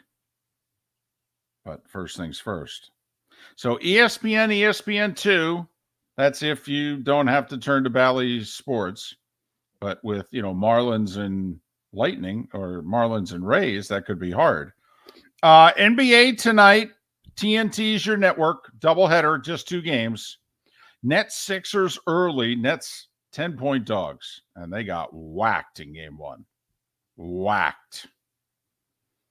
Warriors Kings, terrific game 1. Sacramento won it by 3. Golden State a 1-point favorite. 7:30 and 10 o'clock TNT, your double dips. I like Golden State to even the series tonight, Mark. I think you're right, David. A little bit of baseball going on today. Both the Marlins and Rays are in action. 6:40 starts for both. The Marlins are hosting the Giants. The Rays are in Cincinnati to take on the Reds. We mentioned it before, but Ohtani on the bump as the Angels are taking on the Red Sox. That one gets going at 11:10 this morning with the marathon being run in Boston. How about that? Little Patriots Day. Go to the start-finish line, see it start, head over to Fenway. Ohtani on the hill. Game will be over by 2. You got 5 hours to eat and drink, get liquored up for the Bruins tonight. Get a good nap in before that game. No doubt. No doubt. But Rays, by the way, minus 145. That's not bad taking on the Reds. No, it's not bad at all. But they're starting an opener, basically. I mean, Beeks has only pitched 6 innings this year. So we'll see. Good series is out west for those that stay up all night. Braves and Padres and Mets and Dodgers both going at it in the early part of this week. Dodgers have a clear pitching advantage tonight and tomorrow. Clear pitching advantage. Mets are throwing like a couple of guys who, if their guys were healthy, wouldn't even be starters. They'd be like their 6th and 7th best starters. And the Dodgers have got their number 1 and 2 starters going. And what's wild is you only have to lay, it's only $1.43 to play the Dodgers today. I know. Tell you what, tough to bet against the Braves right now. Best team in the NL. Going to win the World Series, Mark. And the Padres getting Tatis back this week, right? Have you seen what he's doing at AAA? Oh, in like 11 at-bats, he had like 8 home runs. He is destroying the ball. He's off the juice, right? Well, depends. One of the guys who gave up a homer accused him of not being off it. The guy who gave him the first home run went out right on social media and called him a cheater. Yep. Couldn't wait 30 seconds after the game to post that. I think he was asked what it was like. Oh, he's a cheater. Okay. What's interesting, though, is let's just say he comes back. He's tearing the cover off the ball. Obviously, he's going to get tested. And he's clean. So if you're the Padres, he restores his trade value. Do you trade him? Or do you go, we may lose Juan Soto in a year and a half to free agency. I'm going to trade Soto. Instead of paying him $400 million, I'm going to keep Tatis. Be a nice problem to have. I was going to say those are really good problems to have if you're the Padres. No. Padres need to dream right now. They're in a funk, and the Braves are coming to town, and they're not in a funk. They're 12-4. Think about it. The Rays off to this historic start. Yeah, they're 2 games ahead of the Braves. That's how well Atlanta's been playing. That's how good they are. Well, that's right. That's how good they are. They're going to win that division going away, by the way. Going away. They're going to win that Phillies are division. off to a rough start. And the Mets are old and already have a ton of injuries. I'm telling you, the Braves are going to win that division by at least 12 games. And that doesn't mean that that division won't have multiple playoff teams. Nope. You can put an X next to that division at the All-Star break. It'll be over.